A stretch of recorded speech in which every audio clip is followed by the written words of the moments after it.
Good evening, or morning, or afternoon, or whatever time of the day may be for you, everybody, and welcome back to Backloggery. It's been about a month, more or less, give or take, maybe 3 weeks, I don't know. It's been a while since we did one of these, and as I mentioned on Twitter, there have been a couple of changes to my collection since the last time I did this. So we're going to be going over those in just a minute. But first of all, as we always do at the beginning of the stream, we gotta make sure that both chats are working correctly. So here's Twitch chat. Okay, there's Twitch chat. And now let's check YouTube chat. Make sure YouTube chat is also working.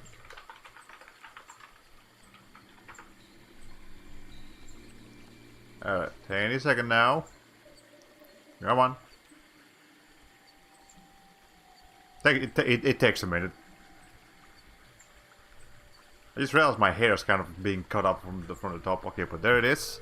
Let me actually fix that real quick by just lowering my model, and that way it shouldn't go over there, like go over the top too much. Or actually, nah, yeah, honestly, that's fine.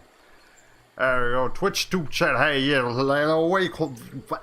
I just lost the English language. What the fuck? Hey, Akinlav, welcome to the stream. We literally just started. Actually, I'm gonna zoom myself out a little bit. There we go. I think that's a little bit better. I'm tiny, but that's okay.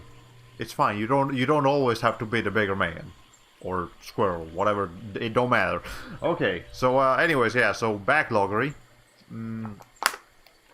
So, as you can see here on the latest activity thing, I did beat Tales of Graces F. I went back and did that. I mentioned that yesterday on stream, and I'm mentioning it again today because I think it's more relevant to mention this today than on the Sly Cooper stream, but yeah, I did it. So that's one less game that we have to worry about, or that I have to worry about on PS3. And there's also been a couple of other changes. Yes, we've been talking about that game a lot, yes. It's done now. There's a distinct contrast between the light-hearted story and the tough combat system. It's pretty noticeable, actually. It's a very... I don't want to say it's like the hardest game ever, but it's definitely the hardest combat system out of any Tales of game that I've played so far. You could argue that some of the older Tales of games are harder, not because they're actually harder, but because they're just harder to get into. But I feel like at the same time, there's not really the same thing. I feel bad I don't even remember what the main character... The main character... we can actually look that up right now. Hold on.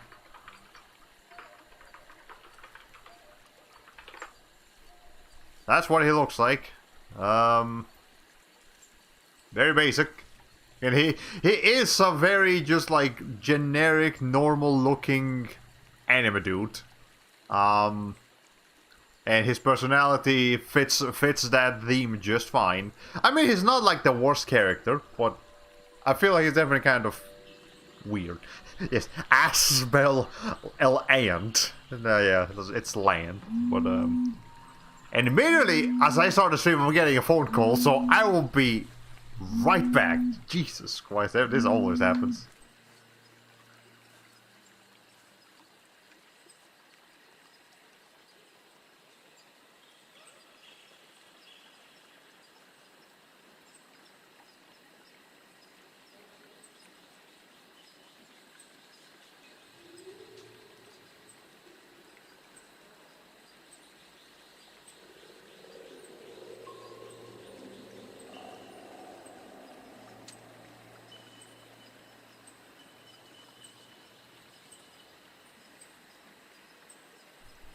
That was a very quick phone call, and in the process of taking that phone call, I ripped off one of my headphones. Oh my god. Okay, hold on, let me fix that real quick. Speaking of headphones, today's ambience noise of choice is, let's see, mysterious forest sounds, fantasy nature ambience, 1 hour. We'll probably have to loop it or find a different one. But apparently they uploaded this like 3 days ago on the Guild of Ambience. I'm not subscribed to what? Okay, there we go. Like that's better. But yeah, that's pretty cool. As soon as that before after subscribe me. Yeah, it's pretty cool. They always have the best sounds over here, and I only use them because actually got in copyright problems with somebody the last time I used a different source of what's the name, background noise. Anyways, but yeah, that's been the one change to my collection, but there's a much bigger change that happened. So this number is 131, but you might remember, and actually we can go ahead and look that up right now. Was it the same company that copyrighted cricket chirping? No, it was I think it was something like what was it?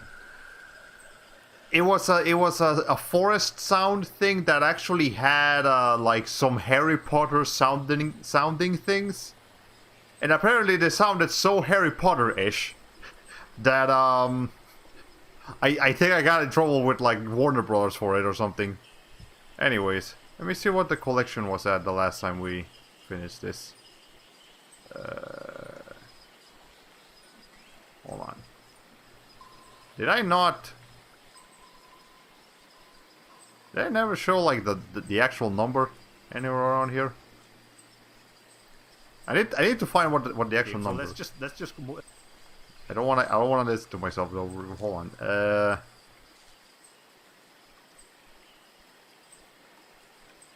I am so bad at browsing to this thing.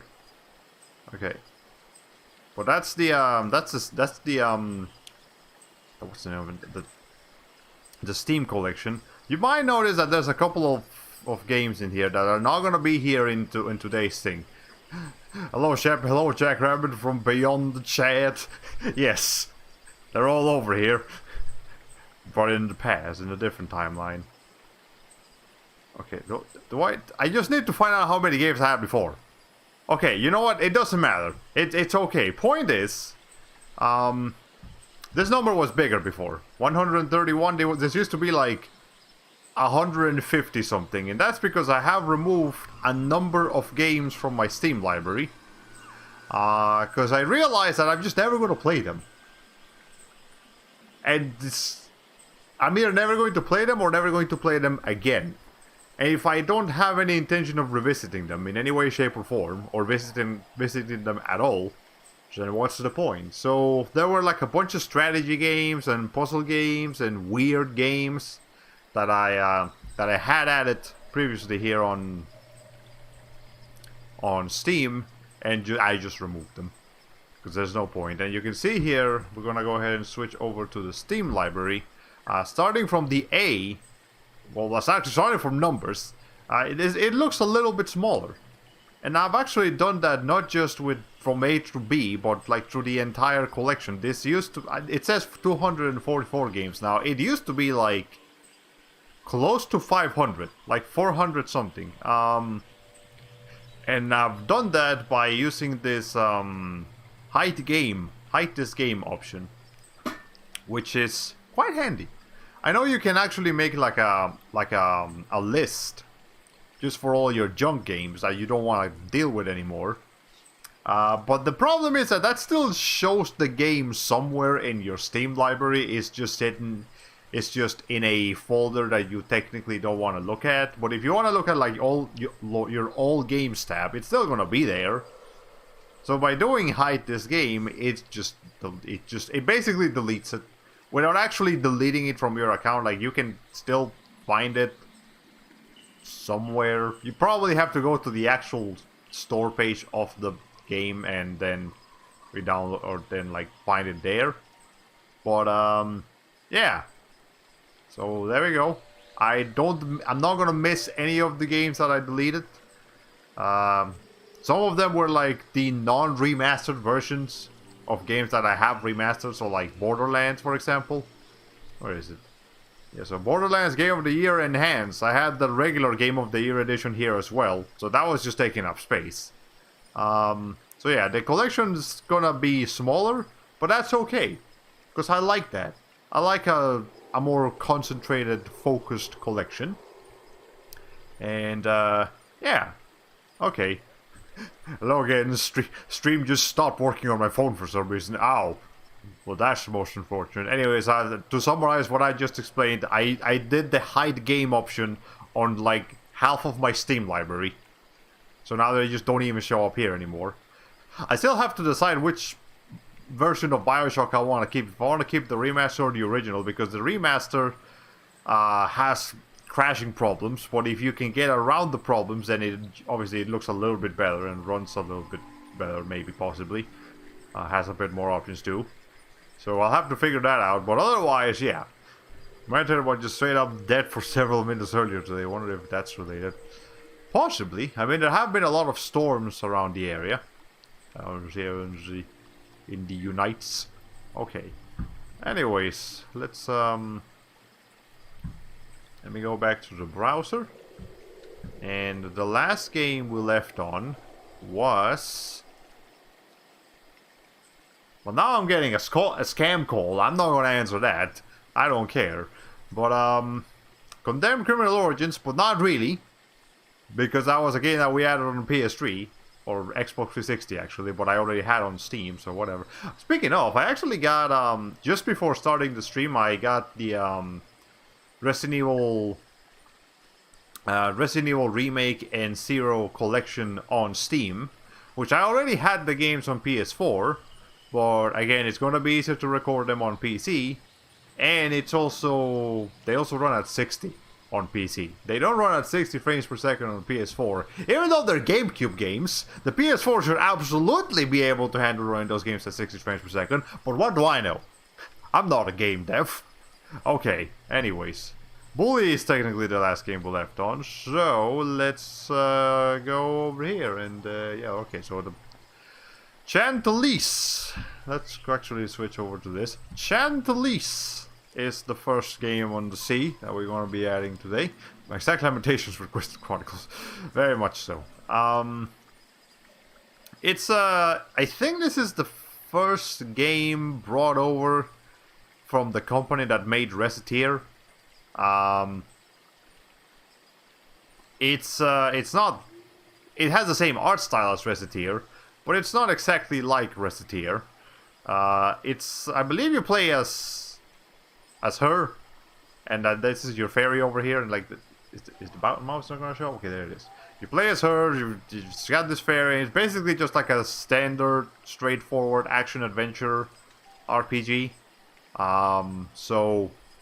I've yet to play much... I've played like a little bit of it, like a couple minutes. But I'll have to give it a proper look one day, see if I really like it. And if I don't like it, well, that's too bad. I'm not going... I'll just do what I did with everything else and just hide the game from the collection. We don't need that in my life. But until we do get that, that's something. Chantalise, I think it's called A Tale of Two Sisters. Like the full title of the game. Oh, let me check the store page. Chantalise, yeah, it's A Tale of Two Sisters. That's the subtitle. It's not listed here, but that is the subtitle. So that's what we're going to add over here. Go back to the browser. And we're going to add a game. Chantalise. A Tale of Two Sisters. Hopefully I'll have a few more things to say about these games as opposed to, you know, all the other games that I didn't have anything to say about. Okay, anyways, that is unfinished and unplayed. Don't have really anything to say about it. Don't have achievements. I mean, it might have achievements, but I don't have any achievements as far as I know. I don't even care to check. Okay, Go nip on another Tale of Two Sisters. I feel like I've heard of that game. In fact, I might actually have that game. And it is one of the ones that I hate. Whatever, it's fine. It's probably just like a visual novel-ish thing. Alright, what do I say about this? I first heard of it through a story, but actually that's That's my only exposure to that game as well. I don't know how it got into my Steam library. I just know it. I just know Star played it once, so that's great. Let's see. First game by Carpe Fulgur, I think is the name of the company.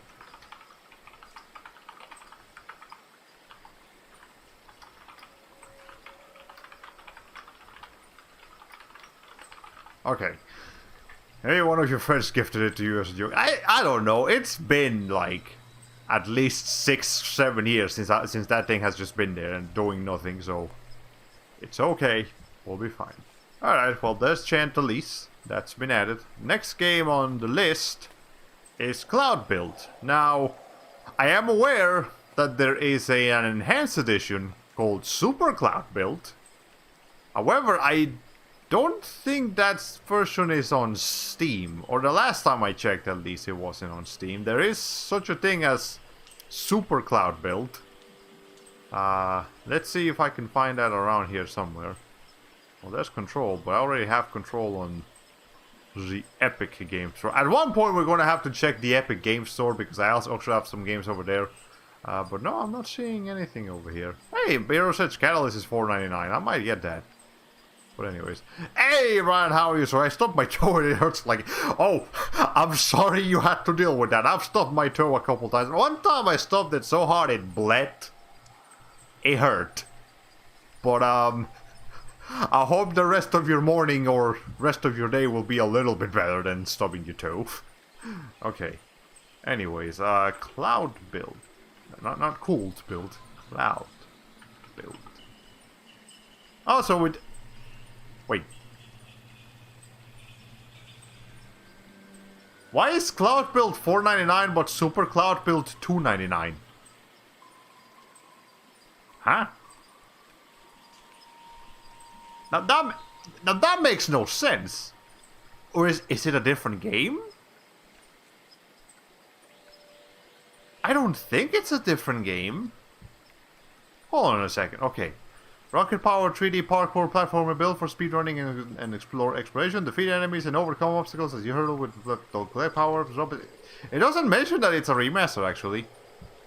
Take on the role of Demi, a younger soldier who wakes up in an empty shell of ruined buildings in the center of a strange world is connected to her whole life with each new chance. Blah blah blah blah blah. This remastered edition stays true to the original concept with an emphasis on player skill and creativity, but with even more diverse mechanics and a more connected and varied world. Also, it might not be so much a remaster as just a remake. Oh. I mean, that does mean that it's kind of worth it to keep both Cloud Build and Super Cloud Build, just to compare and contrast. Is this game worth buying over the original Cloud Build? I suppose this may be a question with you if you're asking yourself as you see both games on Steam. My answer to that is most likely depends on how much you value Steam Workshops over everything else. Well, I have to look into it more. Isn't there a song with that exact sentence as a lyric? Maybe. I feel like at some point in history, Super Mario Bros. Was somehow more expensive than Super Mario World. Probably. Nintendo game pricing is odd, to say the least. But hey, Cloud Build is pretty good.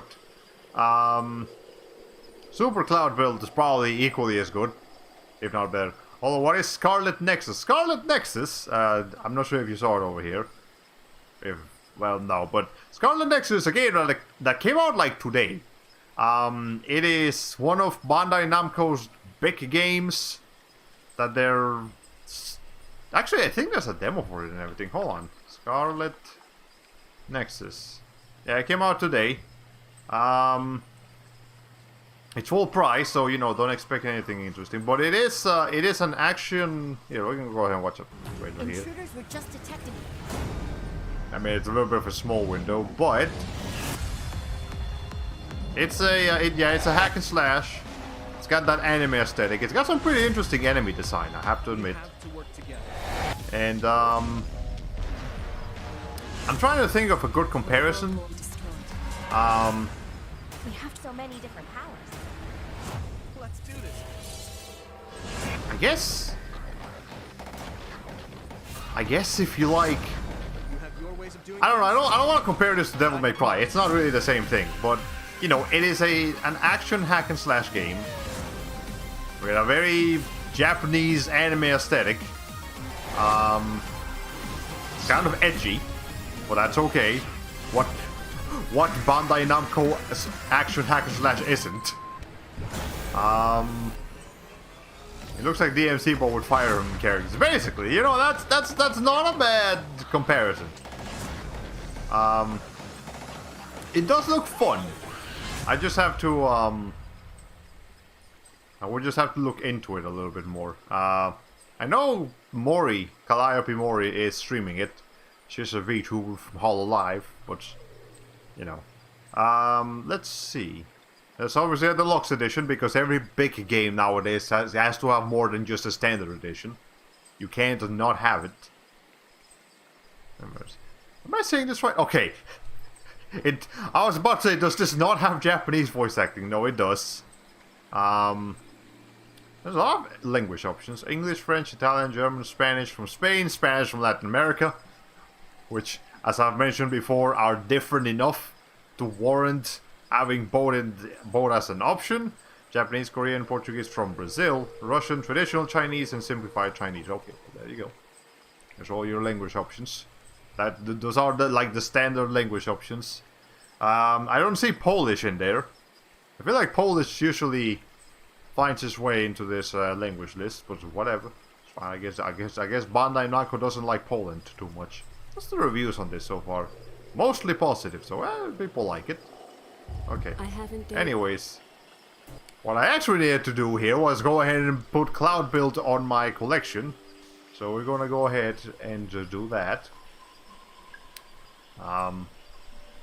Cloud Build.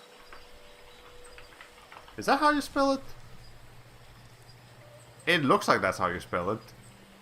I'm gonna assume that that's how you spell it. Okay. Cloud Build. I'm gonna put this window somewhere else. I keep like clicking out of it. Okay, Cloud Build, and that is going to be. Actually, no, I don't like that window there. Maybe like over there. I don't have a good place to put this window.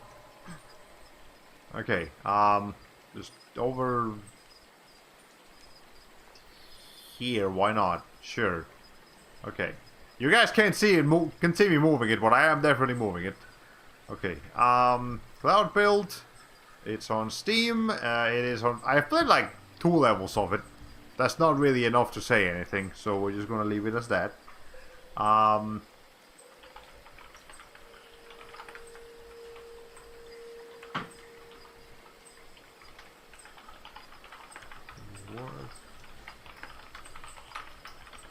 There we go. Okay, so no score yet because I haven't played it. And there you go. Cloud Build has been added to your collection.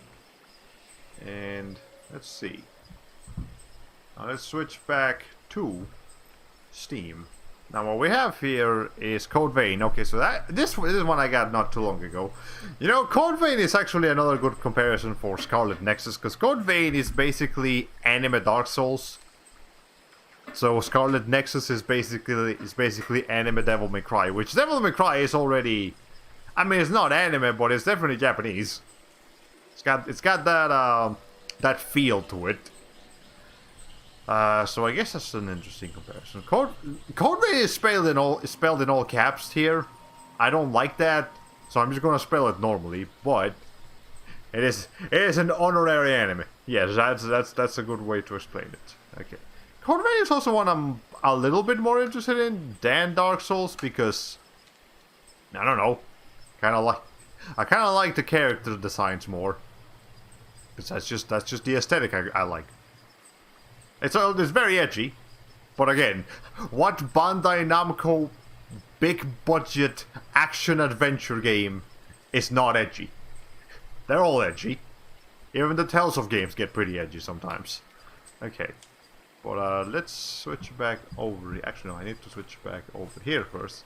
But yeah, the Code Vein is you know, that's the best way to explain it. That's the way everybody has compared it. It is just anime Dark Souls, and nothing wrong with it. It's obviously not as successful as Dark Souls, and maybe even not as intricately designed as Dark Souls, but it's still fun.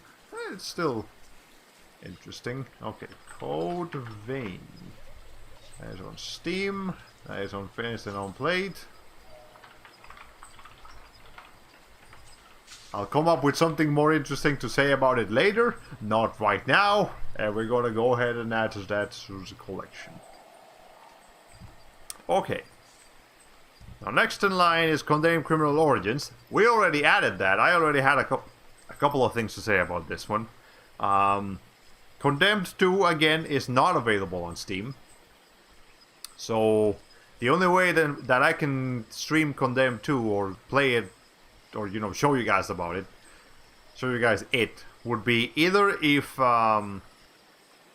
would be directly through the PlayStation 3, which I can do, or if RPCS3 can run it, then we can run it to that emulator instead.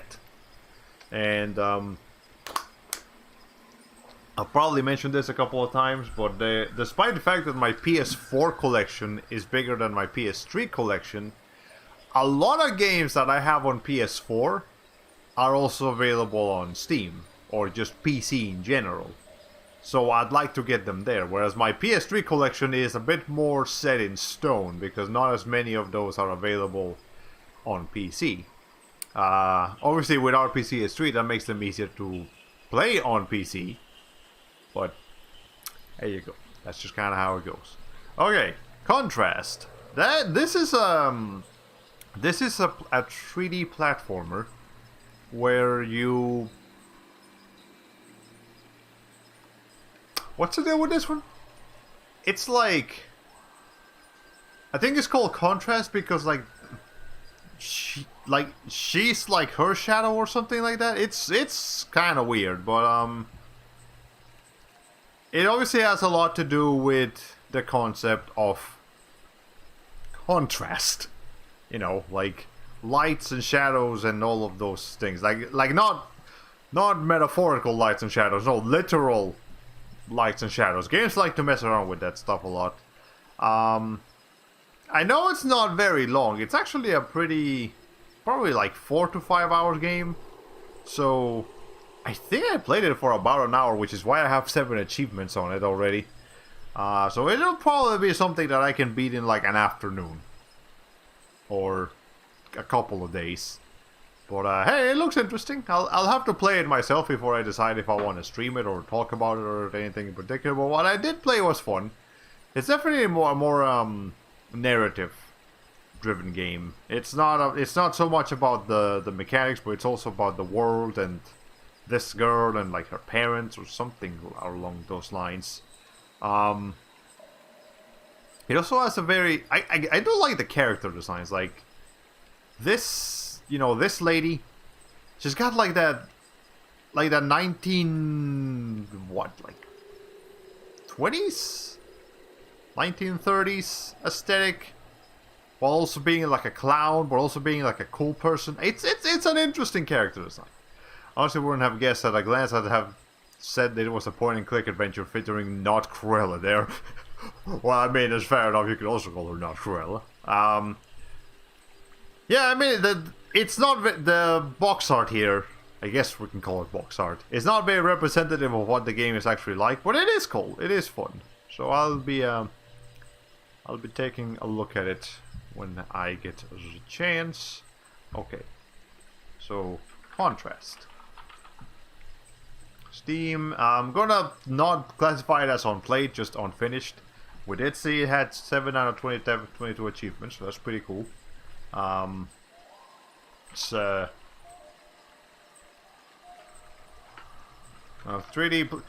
I say 3D platformer. It's not very 3D platformer like. You know, it's not like Mario. It's not like Sonic. It's more about just the fact that you are doing some amount of platforming in a 3D space.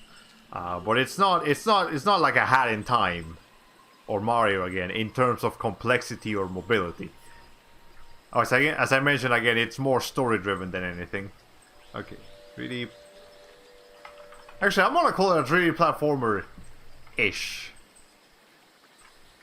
Nice, nice aesthetics. Aesthetics is a very strange word to write sometimes.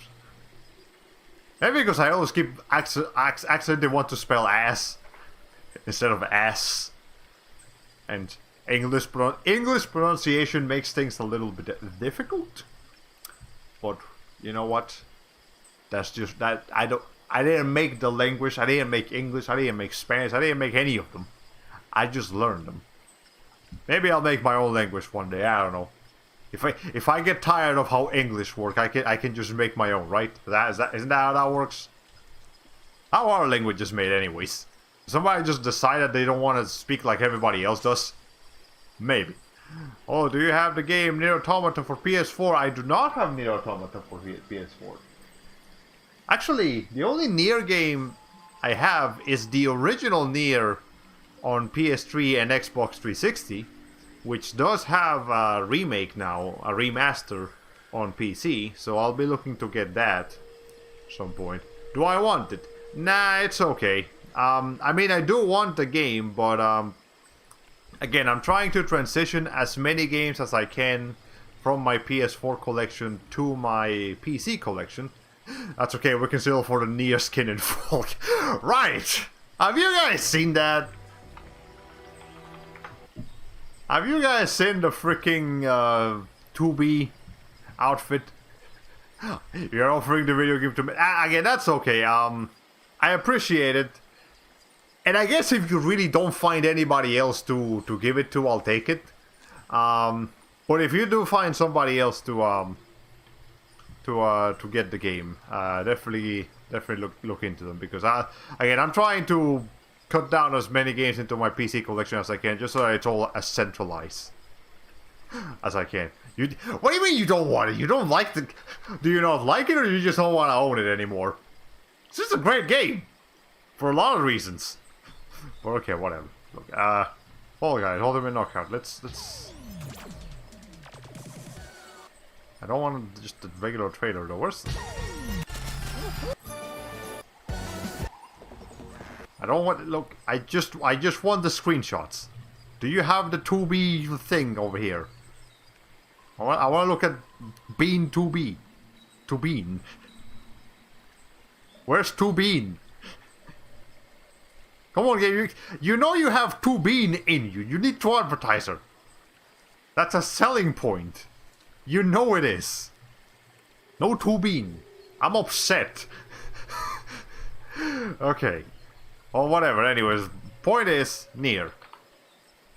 So yeah, Nier. Oh, Nier Replicant is actually a little bit more expensive than Nier Automata. But anyways, here's Nier Automata. Hey, chefs, how are you? We're just talking about 2Bean. Like the 2B skin on Fall Guys, and now we're talking about Nier, but we're not actually adding Nier to the collection. We're not there yet. I don't have Nier Automata or Replicant as of this very moment. But hey, the Game of the Year had... Oh, there was a whole problem with this not too long ago, because the Epic Game Store version of Nier Automata came out not too long ago, like a month and a half ago, more or less. And there was a problem, because that version, the Epic Game Store version, ran way better than the Steam version.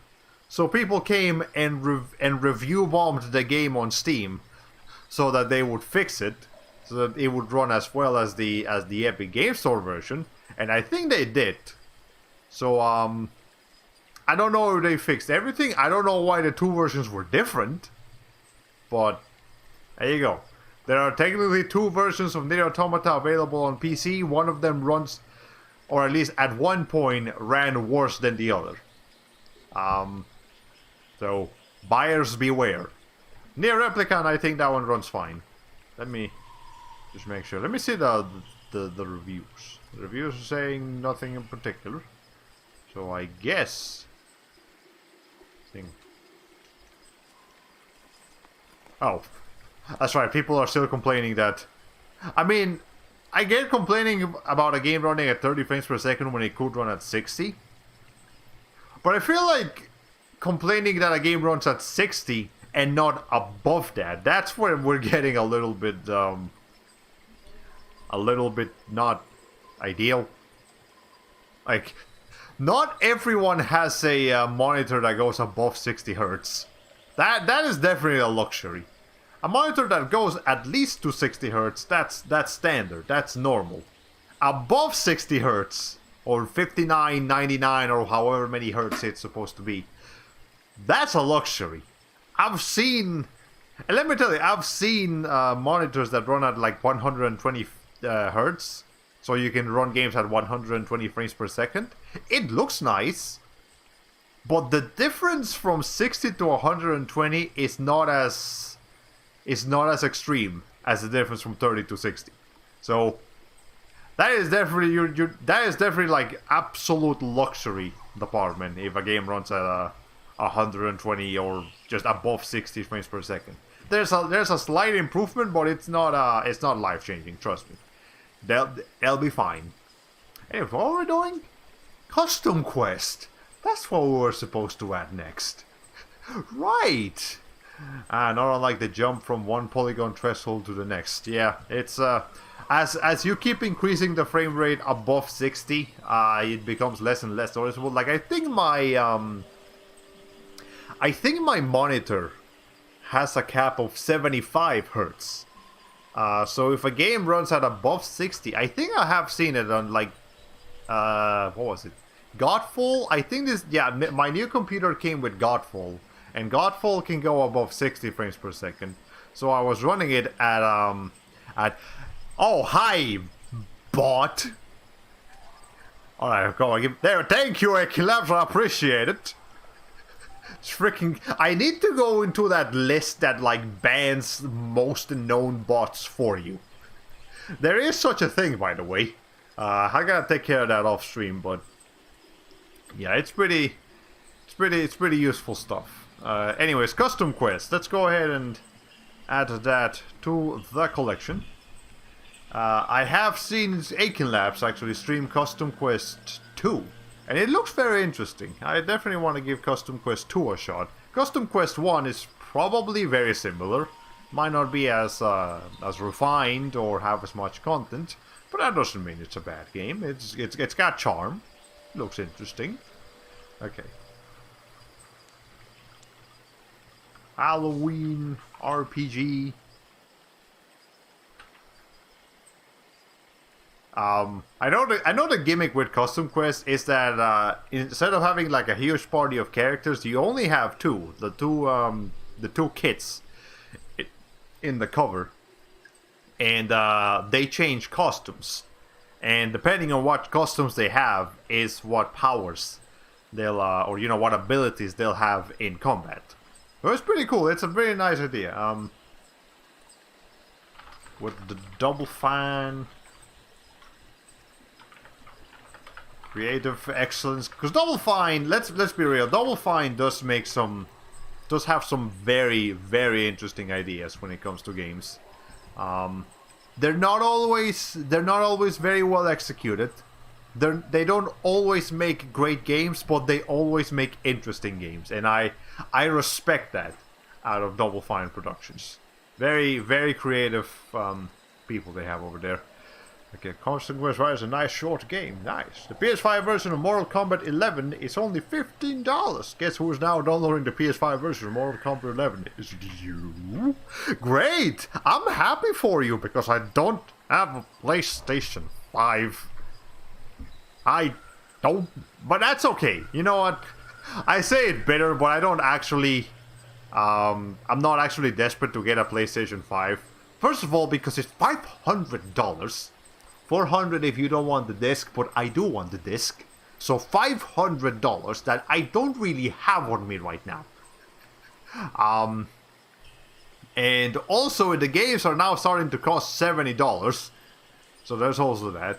You have a PC, you automatically win. I mean, yes, I obviously want most of my games on PC, and having a PC does give me give me a lot of options. So I don't actually desperately want a PS5.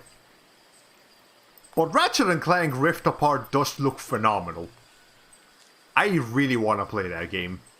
now that I'm caught up with the mainline Ratchet and Clank games, from the very first one up to into the Nexus, I can very easily go into the next one knowing exactly what's going on. I mean, I'll have to play Secret Agent Clank one day. That's the only other one that I'm really missing, not counting All for One or Full Frontal Assault, which I don't count. Whatever. But yeah, that game, Rift Apart, does look phenomenal. I want to play that game someday. I will play it someday. But as I mentioned yesterday as well, that Sony is starting to bring a lot of games to PC. So that I'm fine with that too. Now let me check something about Custom Quest real quick. What other Double Fine games are available here on Steam? I would imagine most of them, if not all of them. Hey, here's Psychonauts: The Rhombus of Ruin. It's a VR game with Psychonauts. I've known about this game for a while. I definitely, if I had a VR, I would like to play this game. But I don't have a VR. So I can't play that game. Wait, I'm just gonna start complaining about every piece of hardware that I want but don't have. Okay, anyways, let's just actually go through the list. Oh, do they have like software or stuff? Oh, it's talking about like DLC. Okay, that's what that means. So Psychonauts, in the Rhombus of Ruin, Gang Beasts, Full Throttle Remastered. What is this? Oh, it's just like a point-and-click adventure game? Probably. Okay, Mortal Kombat 11 is just something to have to play some fighting stuff. I have nothing to do, but Ratchet and Clank is next. Yes, yeah, that's pretty good. Mortal Kombat 11. I've seen a couple of screenshots of the game. It looks alright. But it was actually featured on Design Doc's Good Design, Bad Design video where he examines game UI. And he put it at bad design because the UI of Mortal Kombat 11 is not bad. It's just kind of boring in comparison to like Mortal Kombat 9 on the PS3. That game's UI has a lot of punch, has a lot of style to it. Whereas Mortal Kombat 11, it's clean, it's functional, but it's not very interesting. You gotta have with something like Mortal Kombat. You gotta have some fun with it. Even if it's playable without VR, I still wouldn't play it because I'd be missing out on the intended experience. Yeah, I think it really said it's functional. It's just not Mortal Kombat. Yeah, it's just it's fine. Like, imagine if instead of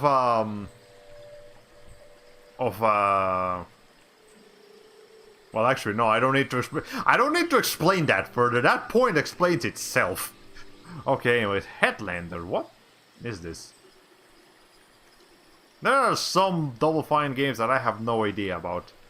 Day of the Tentacle. I've heard of that game. Massive Chalice. No idea what this one is. Grim Fandango. Okay, that's a popular one. Space Base DF9.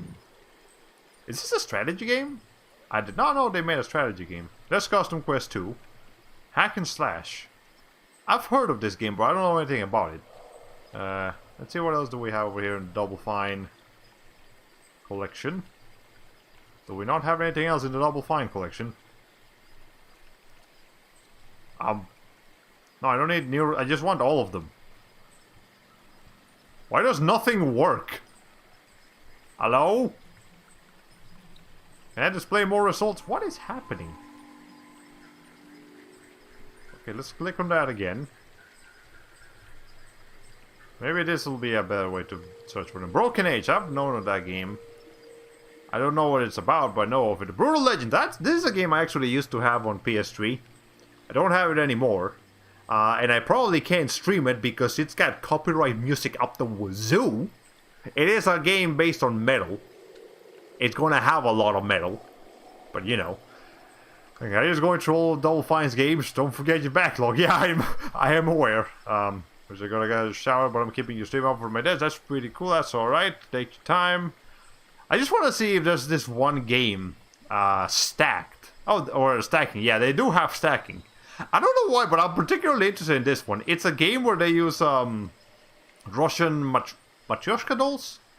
Is that what they're called? Anyways, those stacking dolls. And I played a demo of it back in PS3, and it was actually pretty fun. Let me search something else in here. Because I want to see how many Uncharted. Okay, so no, they don't have. They haven't added Uncharted 4 to Steam yet. They might have added it to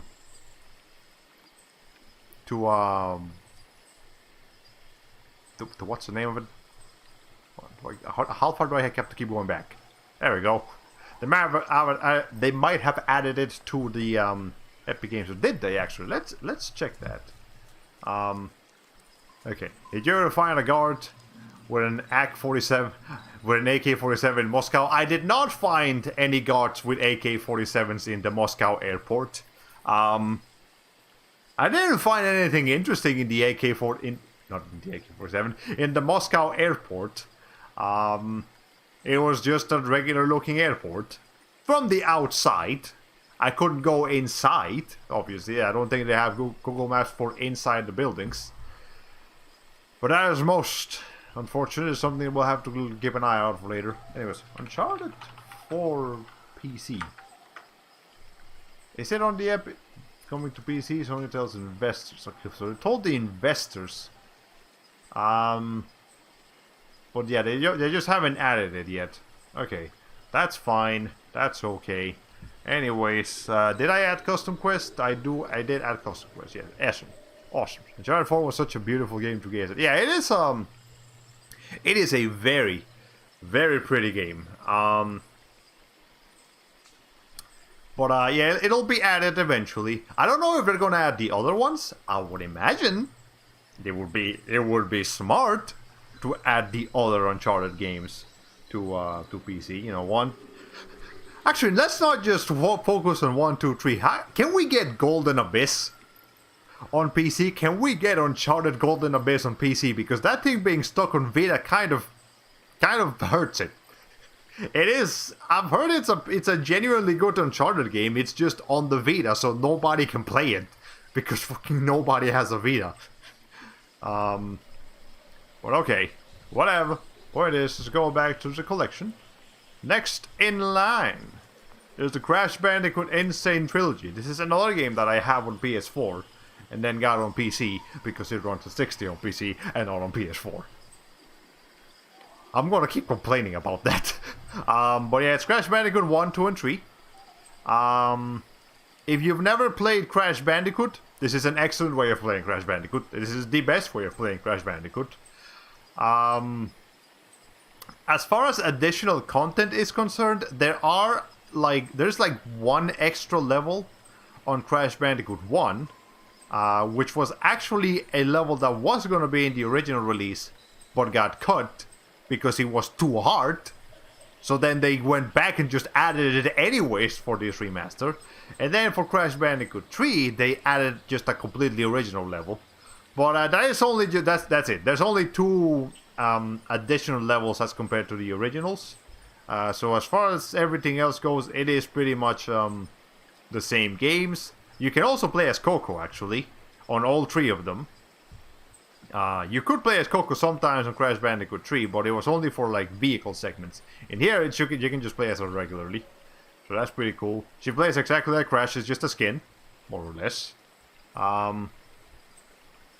Yeah, it's a lot of fun, but we still don't have Crash Team Racing on Steam.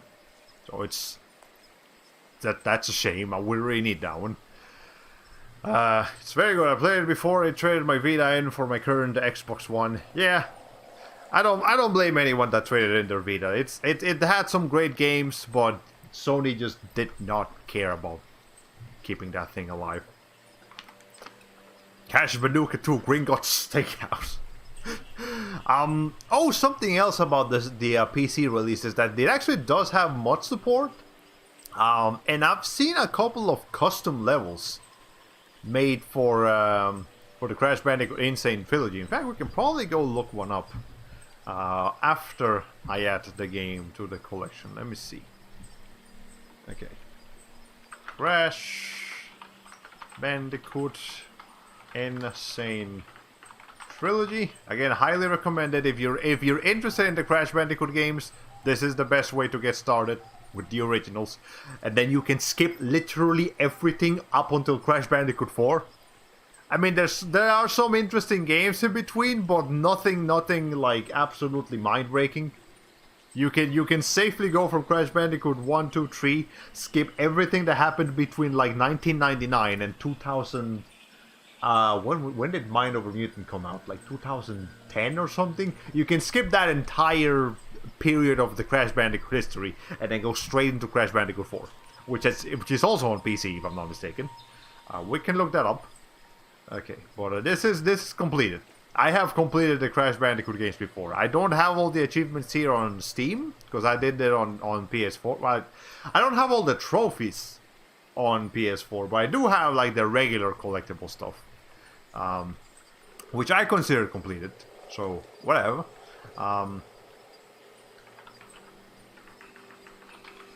Easiest way to get into the Crash Bandicoot series. Excellent. That's the best thing I can say about it. No, I can say a lot more things about it, but I'm not going to. I've probably already talked about it before. Yeah, probably. I know I talked about Crash Bandicoot multiple times already. But what was I going to say about it? Yeah, let's look up one of those. Yeah, 5 stars, by the way. Let's look up one of those custom levels that I know exist. Let's see. Okay, let's not get banned from YouTube over here. Crash Bandicoot Insane Trilogy mod levels. It's gotta be something like that. Generator. Yeah. See. So here's Here is, for example, Arctic Antics is a custom. It's the very first level of Crash Bandicoot. The Wrath of Cortex, you know, the first non Naughty Dog game that came out on like PS2 and GameCube and Xbox and all of those things. So they just straight up remade that here on the Insane Trilogy. So that's pretty cool. Let's see. What are you looking at for that? I love the hints over here. Okay, a second now. There it is. Yeah, that's a completely original level. It's got the music of the original release. Yeah, so you can actually just make custom levels on this, which is really nice. That takes obviously a lot of dedication, and it's not like there's a what's the name of it? A level creator. I wish there was, but hey, still, if you're willing to take the time to make your own levels, or recreate levels from the other games in the series, you can do that. So that's great. I love that they're doing that, especially because it doesn't seem like Activision is interested in sustaining Crash Bandicoot any longer, thanks to the fact that they like essentially erased everyone from the development team of Crash Bandicoot to go to work into freaking Call of Duty. You know. Anyway, okay, we're done with that. How much is there left from this? Just 4 minutes. Okay, we're gonna have to choose a different ambience noise soon. But okay, hold on. What happened? There. Okay, go back over here, and now we can just go ahead and go back to the main thing. Secret Soviet secrets. I want to see a mod that takes the Sonic's Arse game concept all the way. That would be that would probably be a little bit time consuming, but hey, Crash Bandicoot fans are dedicated. Yeah, they're dedicated. Okay, actually wait, no, I don't. Imagine Crash Bandicoot with a community workshop on the scale of a hat in times. Oh, that would be awesome. I would love that. Yeah, when it comes to something like a game made by a AAA developer, I mean a AAA publisher, it's unlikely that they'll have that level of community support, because they just care about money. You know how that works. Well, whatever. Cry of Fear. Cry of Fear is a game, if I'm not mistaken, that is actually a mod of... I don't know if it's a mod or if it's just a game that was made in like the Source engine. But yeah, I believe it started out as like a Half-Life mod or something like that, and then just went on to become its own thing. I've seen a couple of people play it, not the whole thing, just like a few videos of it. It is a survival horror game, but you do get to actually defend yourself. Which, by the way, that's survival horror, so you know that's great. You do get some weapons, but obviously you do play as a regular guy, not a highly trained military expert, which is great. I like that in horror games you are vulnerable. That's how I like them. But yeah, I've yet to play it myself or really see too much footage of it, so I can still get some fresh experience out with it. But let's go ahead and add it to the collection. I'll have to play it myself one day. I am mostly, again, just playing games myself rather than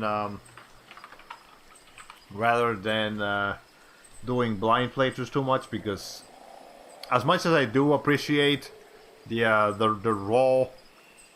raw reactions, as you guys might have noticed over all of my streams, I'm not very good at reacting to like brand new things in games too much. I'm a lot better at reacting at other things, like trailers, and just becoming extremely cynical about them. But I'm not good at faking a sense of awe. That's the best way I can explain it. I'm not good at pretending that I'm awestruck at a game's plot twist or its levels or its visuals or anything like that. There's definitely some great people out there that can do that. I've seen a lot of VTubers actually do that as well. It's not me. That's not how I work. But yeah, I'm gonna consider this unfinished and unplayed.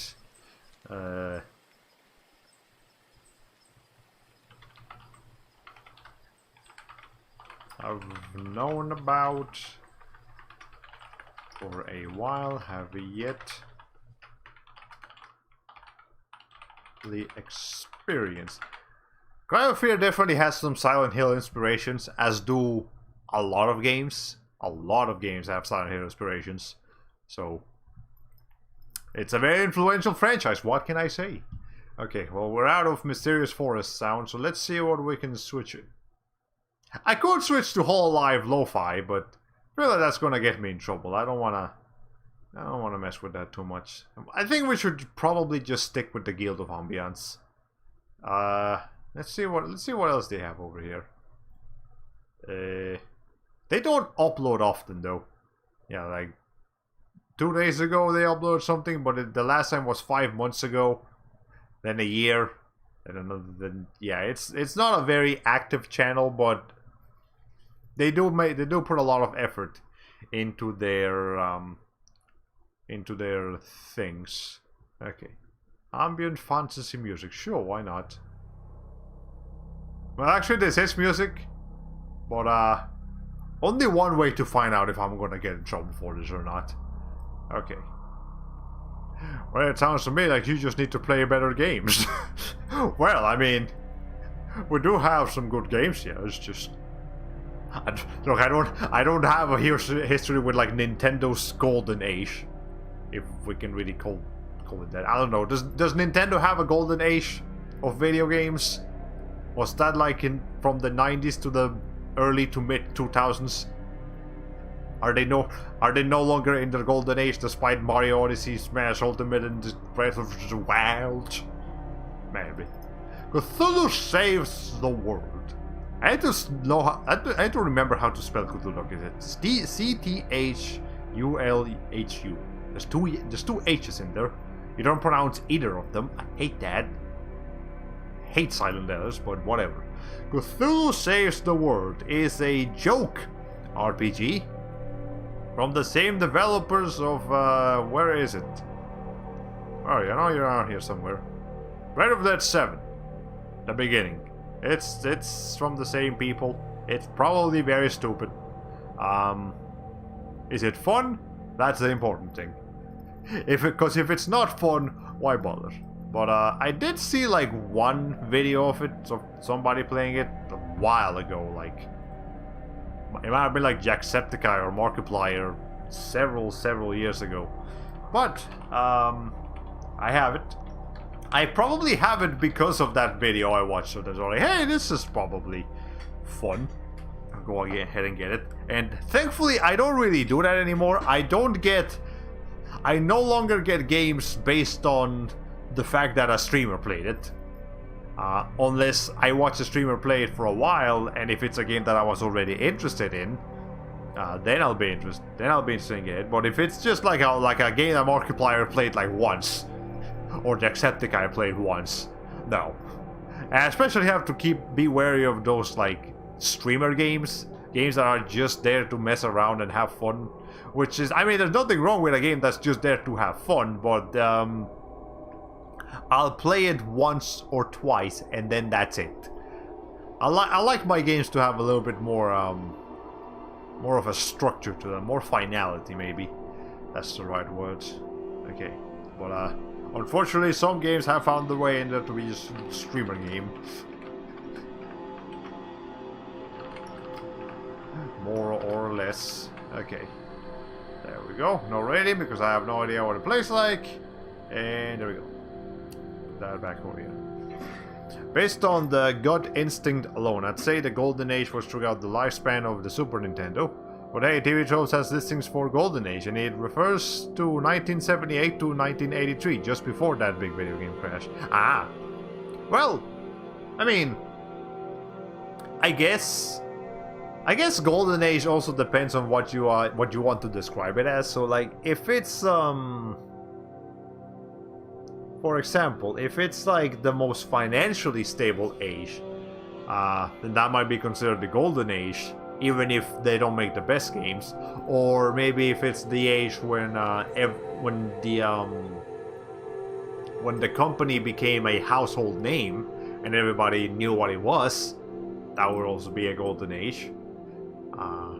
You know, a lot of people say that the late 90s were the golden age of 3D platformers. But I'd argue we got a lot more and arguably better 3D platformers afterwards in the early to mid 2000s. You know, because the late 90s like more or less established the 3D platformer collectathon genre. And then the next few years, we would see games that sort of perfected it, in my opinion at least. Again, like, some of my favorite 3D platformers of all time are from that age.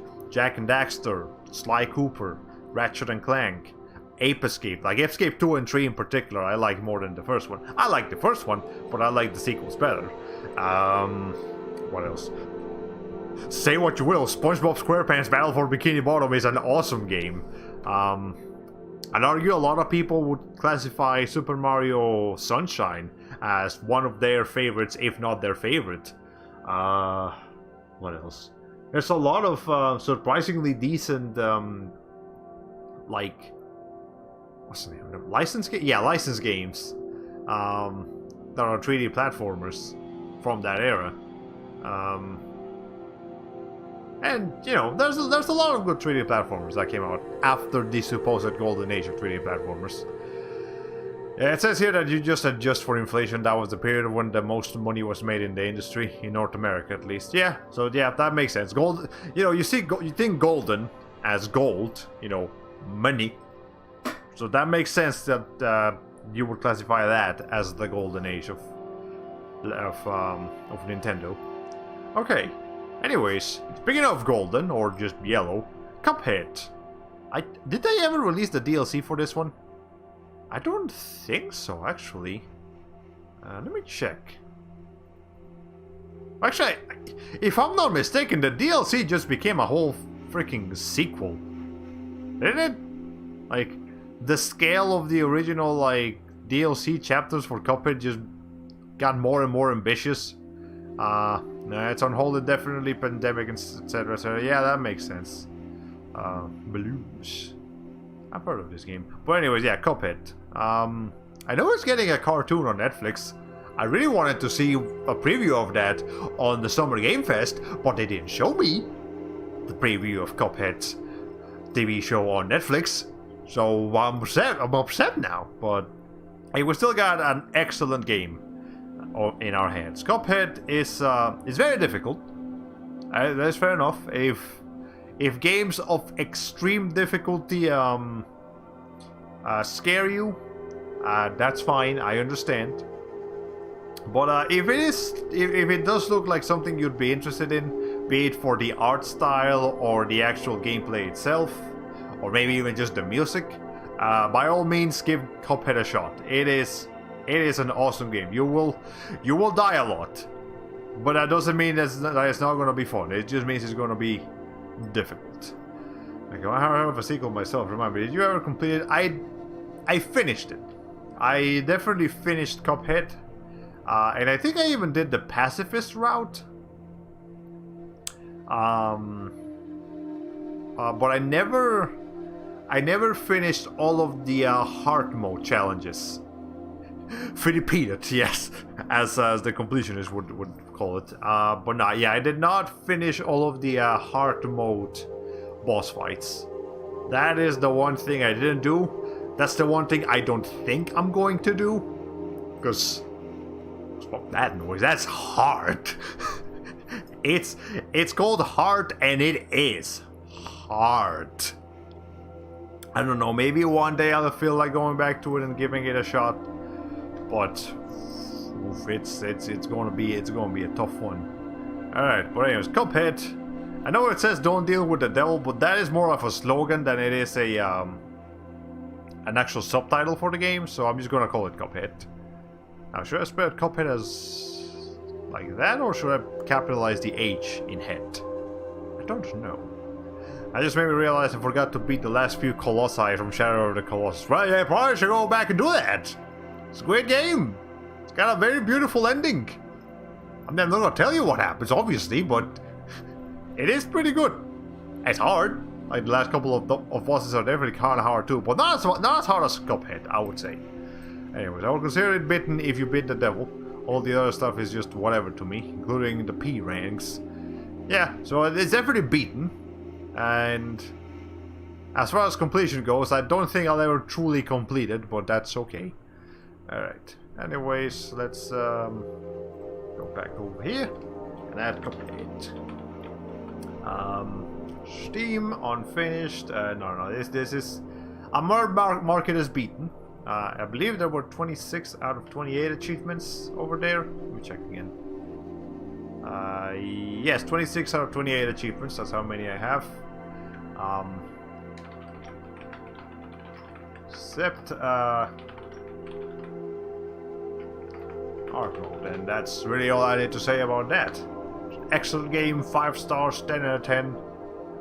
Would play again, probably will play again, which is what makes me excited about it. I know when I first played it, which was close to the original release, you could only play as Cuphead.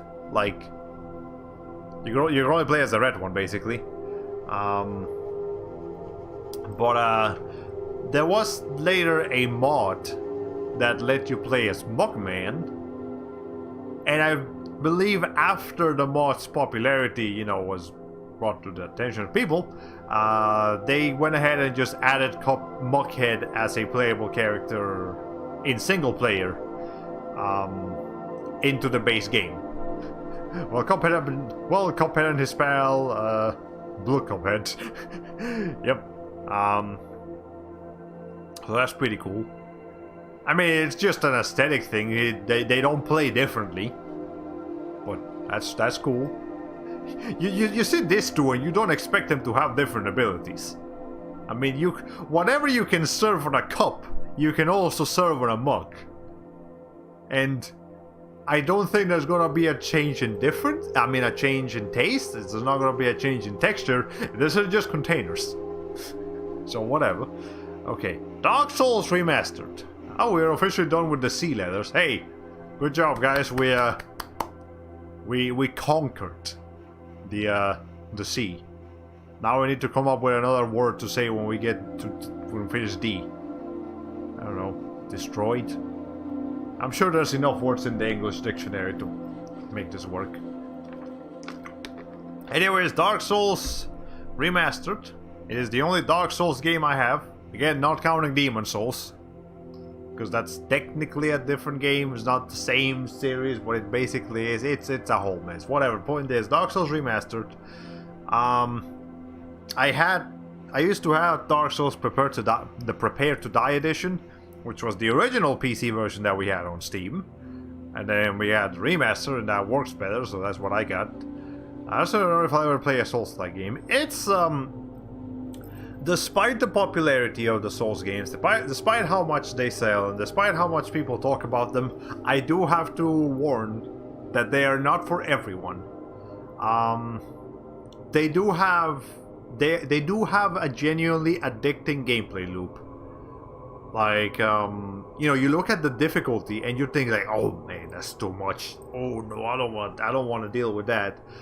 But then you actually play them, and again, it is genuinely fun. They are genuinely addicting games. But I also understand that the difficulty and just raw challenge of Dark Souls is intimidating. You know, you don't want to... You know, it's a game that absolutely does not respect your time. If you've got like almost an hour's worth of progress because of how slowly and meticulously you were going through a level, and then like right before you reach a checkpoint or right as you get to the boss, you die in that boss, that whole hour is basically gone. I mean, you do get to keep some stuff, and you can go back to that spot where you left your souls and reclaim them, but still, it does not fix the fact that the game does not respect your time, and you have to go in understanding that Dark Souls is not going to treat you well. It is a great game. It is fun. It's got some great lore, world building. It's got a lot going for it, but it hates you. Dark Souls hates you. It doesn't care about your feelings. It doesn't care if you're having fun. It just wants you to cry. It wants to see you cry, yeah, as Brian just said. It just wants to see you cry. And if that's what you're looking for, then it's going to be great. It's going to be a fantastic experience. But it is okay to admit that that's not what you're looking for. It's fine. I got it because I enjoy Demon Souls, and I don't know Dark Souls is basically the same thing. So I'll probably enjoy Dark Souls as well. But I completely understand if somebody just cannot deal with it. It's fine. Okay. Maybe I'll piss off the gamers and stream it with an easy mode hack. Unfortunately, there is no easy mode hack on Dark Souls. Like, there have been talks about it. It does have mod support, like pretty extensive mod support, in fact. But as far as I know, at least, nobody has taken their time to make an easy mode. You know, to like go in and like just adjust the at least just adjust the enemy HP bars, so that they don't hit you as hard, or they don't take as long to die. So I guess people are just that purist with this franchise that they don't want to touch it. And yet there is an easy mode for Sekiro. I mean, all it really does is make the game run slower. I mean, it's an easy mode mod. It's not official. But, you know. Yeah, because you want to rip your hair out, more or less. Okay, come on, mod man. Turn all the scary monsters into balloon animals that pop in one hit. That would actually be quite hilarious. There are mods to make the game harder. There are no mods to make the game easier. Or at least as of the last time I checked. Actually, let's go ahead and check that today. Well, first of all, let's add it. Let's go ahead and dock. Souls Remastered. That's on Steam. That is on Face and on Plate.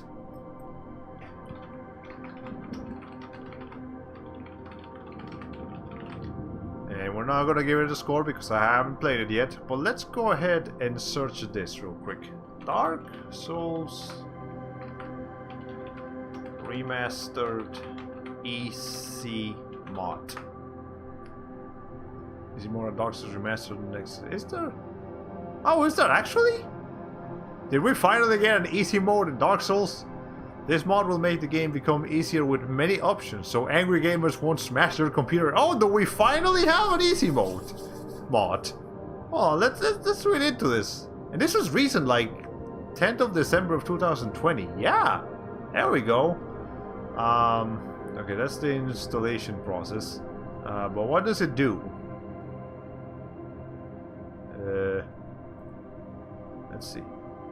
Users assets, authors notes to install. Okay, there we go. So this mod includes 3 options. Default, which minus 50% damage taken. This does make the game easier a bit. You will see it doesn't affect that middle and near end game. Second option with negative 70% damage taken. This will turn the game into a regular RPG game, but you will still die. And last option is negative 95%. Well, you will no longer smash your computer while using this. So it is just a an HP multiplier. It obviously doesn't like make you invulnerable to falling down a pit. It doesn't alter the game, the level design, the enemy placement, or anything like that. But hey, this is still something. So with this in mind, I might actually go ahead and give this a shot one of these days.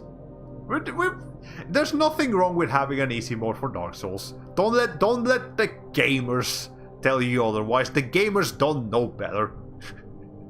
The gamers think they know what they want, but what they really want is a Legend of Zelda game with Akira Toriyama style, and they still haven't asked for that.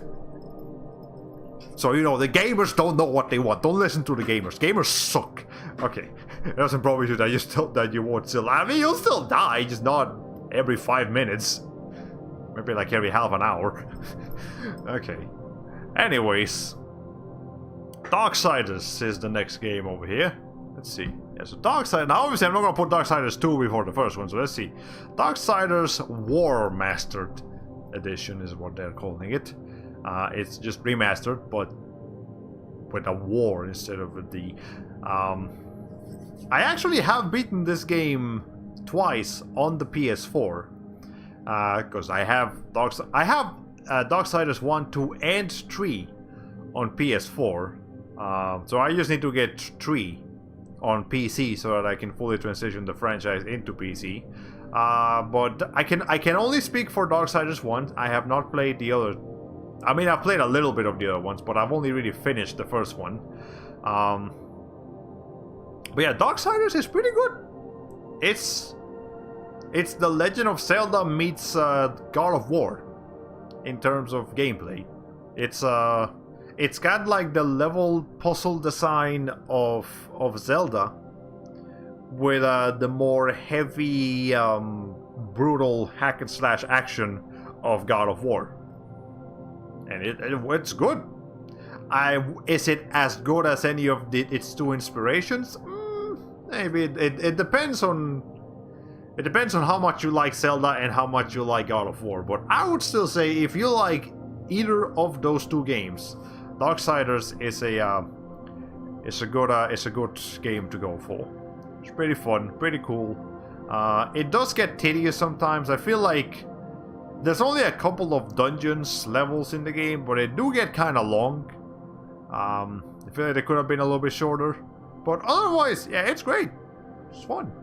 Give it a shot if you like, again, Zelda or God of War or just action-adventure games in general. It's a very straightforward action-adventure game.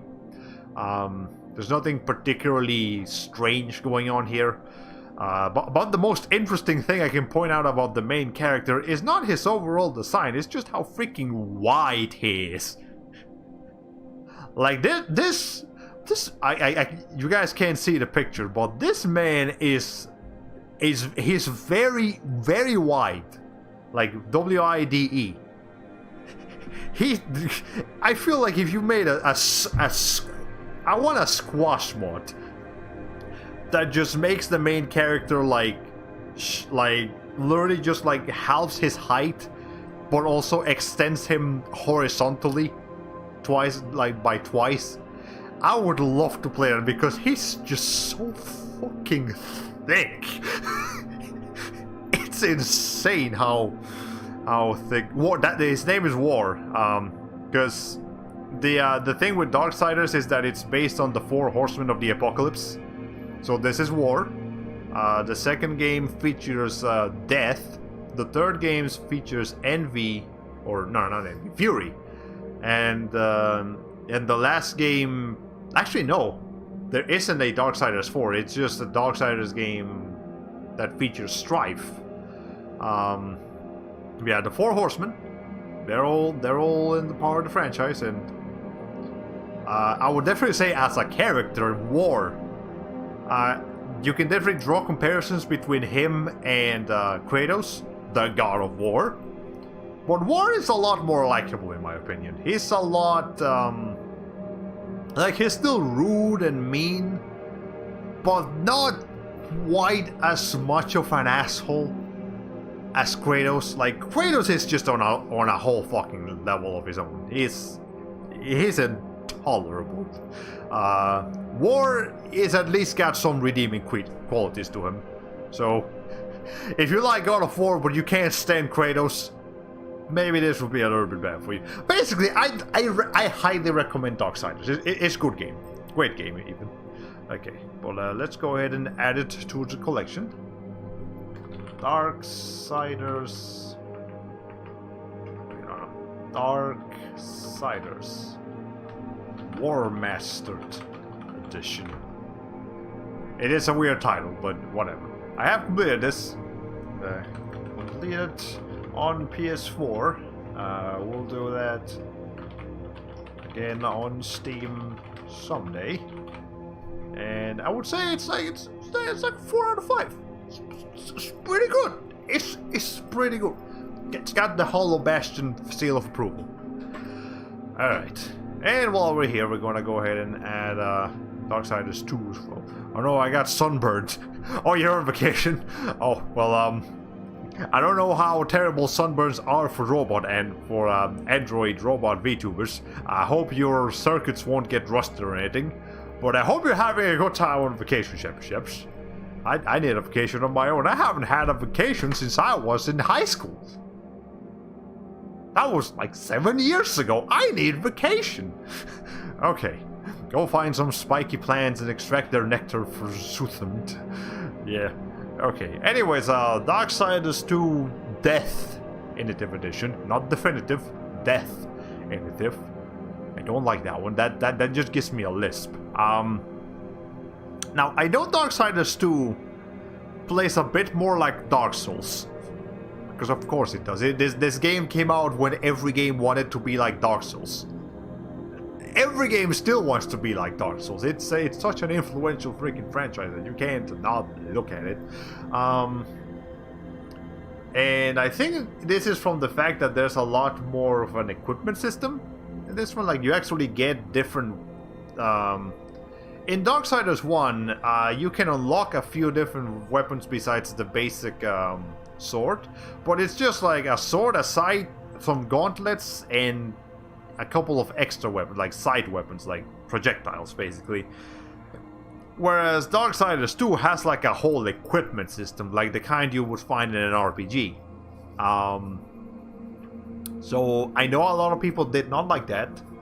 I don't know if the rest of the game is affected by that, but well, there you go. Darksiders 2 has a bit more of a Souls-like approach to game design, which is not necessarily a bad thing. I haven't played it myself yet, so I'll have to let you guys know when I do play it. I do plan on playing it one day, just not necessarily soon. Well, let's see. Darksiders 2 Definitive edition. I hate that one. War Mastered, I don't mind. It's fine. Definitive, it's just weird to say. Don't like that.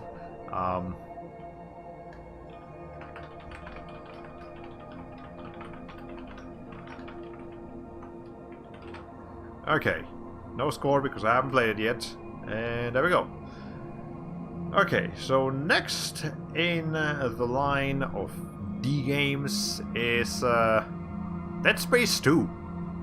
I don't have Dead Space 1. I have Dead Space 1 on my wishlist, but not on my Steam library. Now, I know Dead Space 1 and 2 are the more popular ones in the franchise. Dead Space 3, not so much. That's because Dead Space 3 is a lot more action-packed than Dead Space 1 and 2. And in fact, Mark Brown from Game Maker's Toolkit has a short series where he examines the Dead Space franchise 1, 2, and 3, and how each game how the first game established a formula for a very, very straightforward, very successful horror game, and then how EA basically forced the developers to make the sequels more action-packed, because this was the time when and I mean it still is the time, EA just did not believe and does not believe that horror games are of interest. So only action games can sell, and if they want a horror game to succeed, then it needs to sell like 6 million copies or some bullshit like that. Listen, horror games are a bit of a niche. They're not...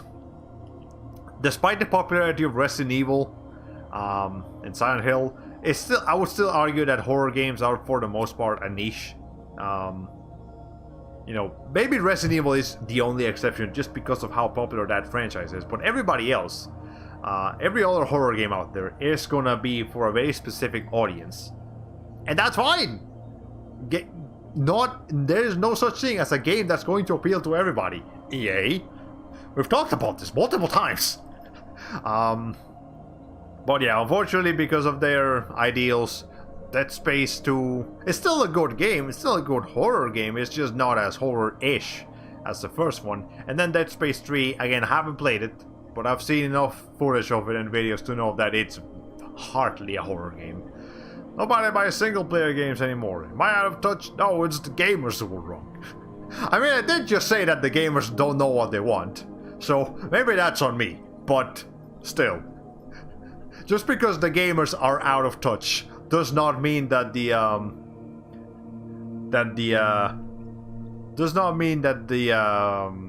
the executives are not out of touch themselves.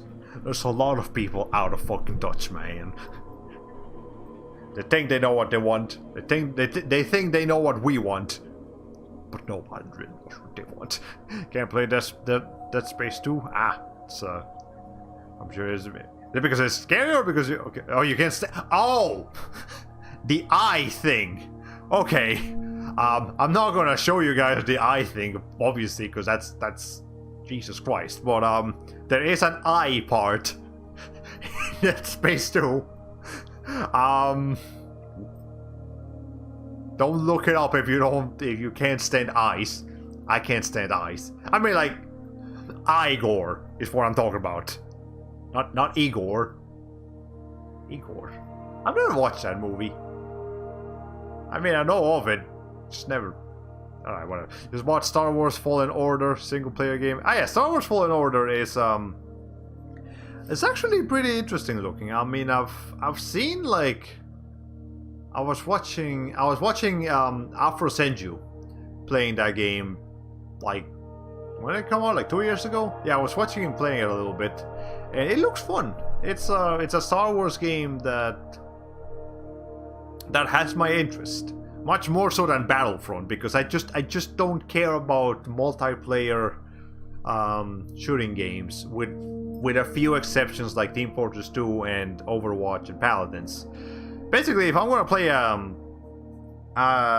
what's the name of it? A hero shooter. Yeah, that's fine. A hero shooter is fine, because a hero shooter at least has a lot of personality to them. It has a lot of gameplay twists that make them stand out from regular shooters. Star Wars Battlefront just looks to me like Call of Duty, but with laser beams instead of guns, like regular guns. What, Young Frankenstein? What, Young Frankenstein's a classic? Oh, yeah, I still have yet to watch. Well, actually, there might be multiple movies of Igor. But okay, well, first of all, let's add Dead Space. Before I forget that that's what we were talking about. Dead Space 2. Unplayed. Yeah,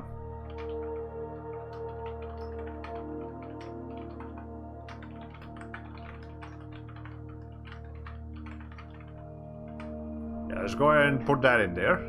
No rating because I haven't played it yet. And Igor. Talking about where is it? Yeah, this guy. That's the one I'm talking about. I don't know if the movie is actually supposed to be good or anything. I don't know. There's something about the main character's art style that kind of throws me off a bit. Like this is kind of creepy. I mean, I get it. It's supposed to be a little bit creepy, but I don't know if I want to mess with that too much. I'm not okay with this. This is weird. But okay, maybe there's other Igors around. I sure don't know. Okay. This must be an Illumination film. Is it? Actually, let's find out. Is that an Illumination film? Obviously, it's 2008, so it might not be the same one. Let's see. It's a film directed by Tony Leontis from a screenplay by Chris McCartney. Igor, developed and produced by Max Howard with the California-based Exodus Film Group. Was the first feature-length animated film to be financed with private equity. The animation was created by Sparks Animation. Okay. No Illumination. Okay, so no, Illumination was not involved with this. I think it's easy to forget that there are actually a lot of animation studios out there besides like Pixar, DreamWorks, and Illumination. They just not nearly as popular. You know what movie that I really want to watch but never did? 9. This one. Hold on, let's. No, not that 9. This is a different 9. This one. 9. Have you guys ever seen 9? I really want to watch 9. It looks so cool.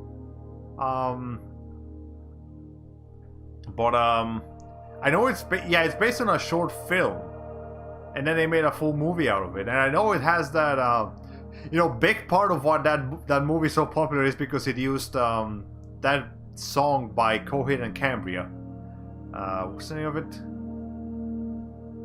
What is the name of it? Hold on. Coheed. Yeah, Welcome Home by Coheed and Cambria. I love that song. It's a pretty good song. I'm not gonna play it because I'll go to jail by the DMCA bots, but yeah, 9. I gotta check this movie out one day. The art style, the story, everything about it just looks very interesting to me. Okay. Anyways. I've literally only ever seen the poster. Yeah, only the movie. Okay, yeah, so I feel like people are aware of it. They just nobody has watched it. Well, that gives me even more reason to watch it because now I'm just very curious. Okay, anyways, a Dead Core. What is this? Probably a game that found its way into my Steam library from a Humble Bundle. I mean, I like this thing, whatever that is. It looks cool. It's just I have no idea what the fuck's going on here. There's a puzzle game, a platformer, regular shooter. I mean, I see a gun, but I don't see enemies being shot with the gun. It might just be more like a puzzle weapon than an actual weapon. I don't know. Dead Core. Alright, well, There's something to look into. Did you ever get a chance to see the Demon Slayer movie? I haven't seen it. We should have continued our anime movie theater tradition, though. Yeah, it was obviously it was kind of hard because of the pandemic. I was aware of it. I did want to watch it. I just never did watch it. I know it just came out on Funimation, and I believe it's just now generally available. You can rent it. You can buy it digitally. You can probably even find a Blu-ray somewhere, probably. But no, I haven't watched it yet. I mean, I did finish watching season 1 of Demon Slayer, so I'll have to go back and watch the movie. Not go back. I'll have to go and watch the movie when I get the chance. But yeah. Alright. Anyways, Deathcore. I have very little to say about Deathcore because I don't know what it is, but I don't want to get rid of it because it does look like it might be interesting. So I'll decide to get rid of it or not when I actually play it.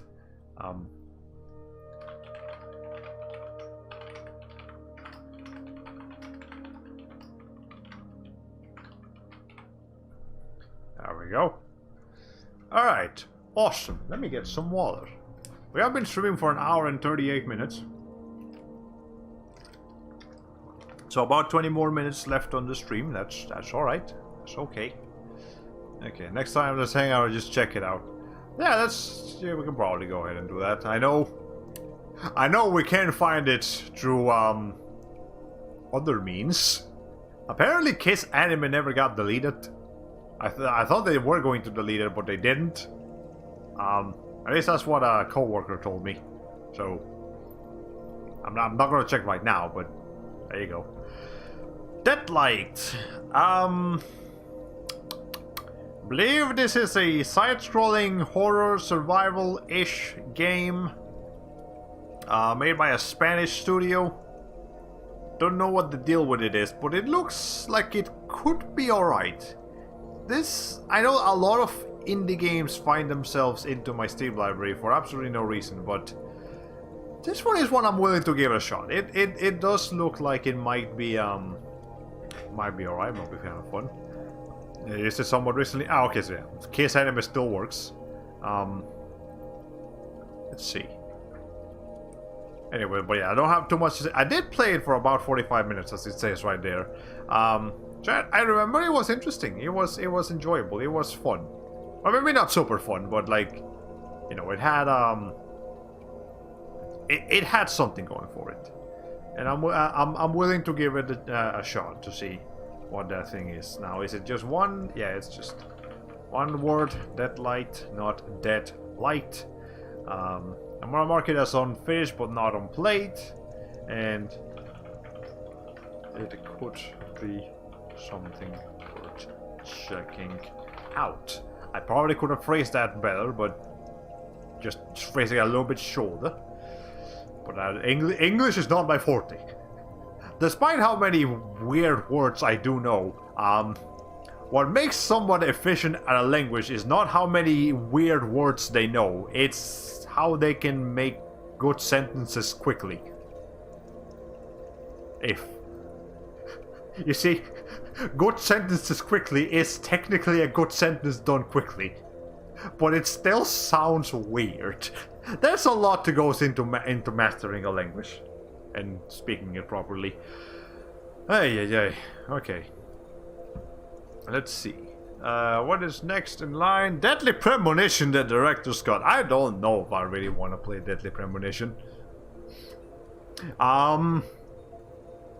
Like, I know of it. I know it's a game that's so... Can you please fix yourself more? Do I have to do this every time? Okay, thank you. Deadly Premonition is a game that's so bad that it's good.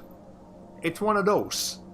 It's like the voice acting of the original Resident Evil on PS1, but apply that formula to an entire game. Visually, it's terrible. Gameplay-wise, it's terrible. Everything about the game is a beautiful train wreck. Now, do I care enough about a train wreck to to give it the benefit of a doubt? Or will I just delete it? I don't know. And I know Deadly Premonition 2 is just bad. Deadly Premonition 2 tried to be intentionally bad. I've mentioned this already, and it came out to be just bad. But Deadly Premonition 1. I think I'll at least give it a shot one day. Just play it for a little bit to see if it... And maybe just give it a go just once, like as a part of a random Steam wheel or something. Yeah, maybe I'll just give it a shot.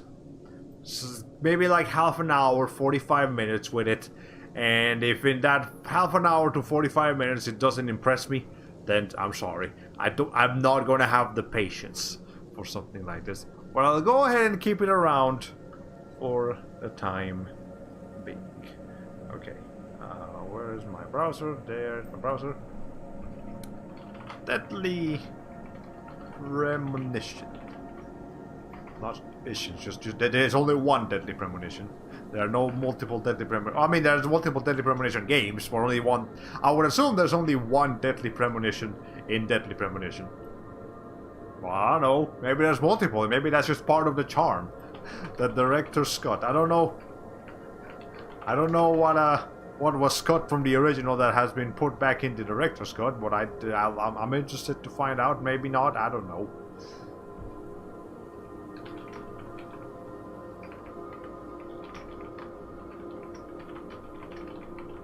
Okay, go ahead and put it in the collection. I know it's Jim Sterling's, well, not their favorite game of all time, but one of their favorite games of all time.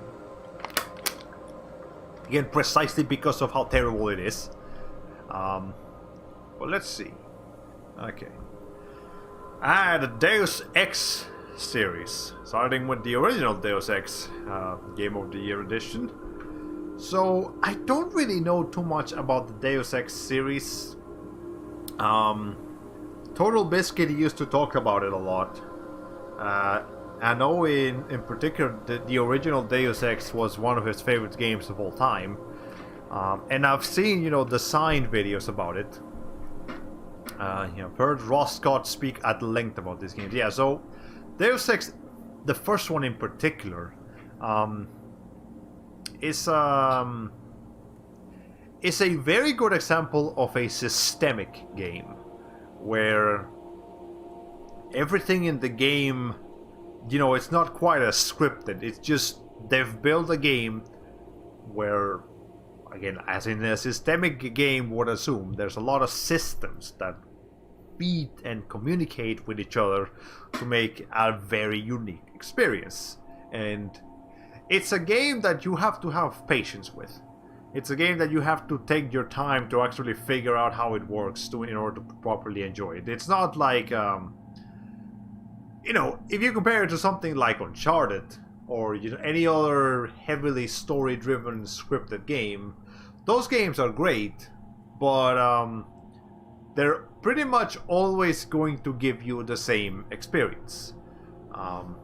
It's going to be one very meticulously crafted experience that the developers were going for, and it's going to be fun, but it's just one experience. Whereas a systemic game like this one, or like Bioshock, so a reason why I might enjoy this game a good bit is because of how much I enjoy Bioshock, which is another systemic game.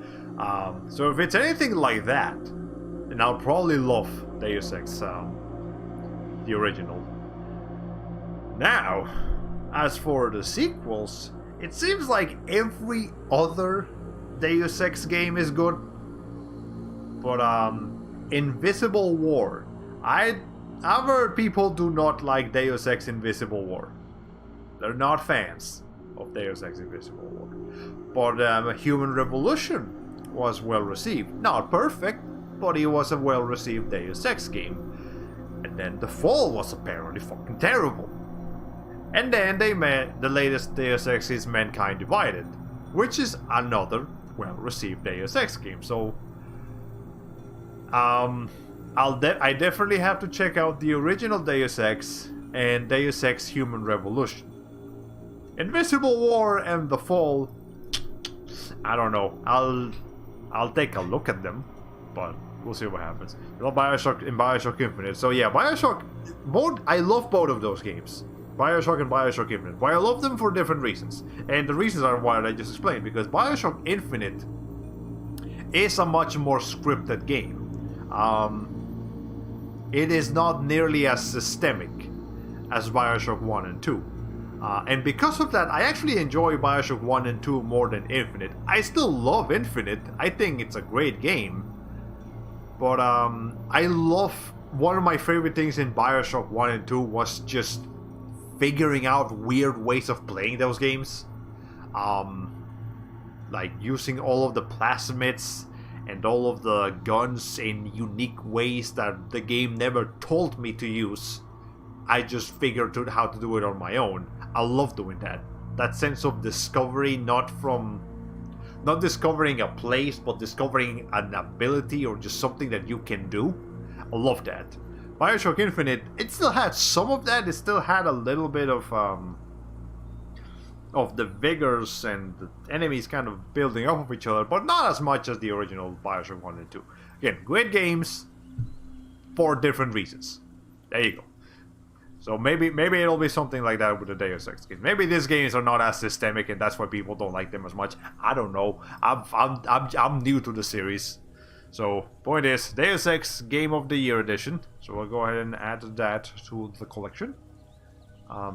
It's quite ambitious for its time as an immersive sim. Yeah, immersive sim is another way of describing systemic games. Deus Ex Game of the Year edition.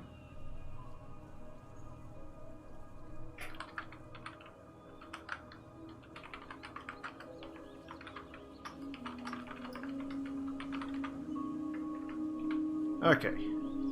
We're gonna add that, and then add Deus Ex. Yeah, we're just gonna go through each one very quickly. Invisible War.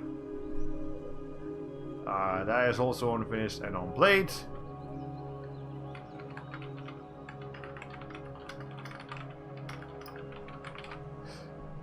I'll put that in there. Deus Ex Human Revolution. Also the director's cut on this one. And I don't know what...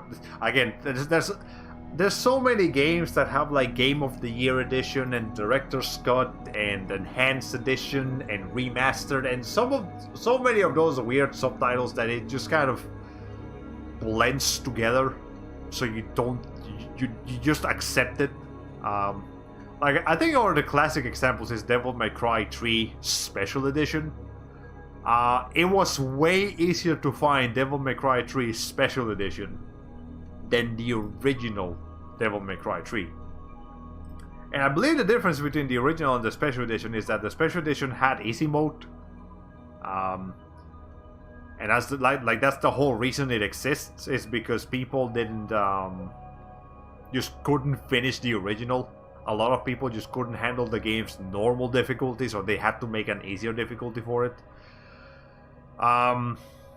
The topic of game design when it comes to difficulty is an extensive one.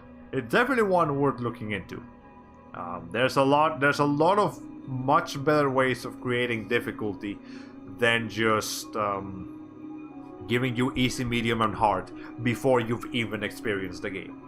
But that is also the bare minimum you should be doing. So, I mean, obviously it depends on the kind of game you have in your hands. But, you know,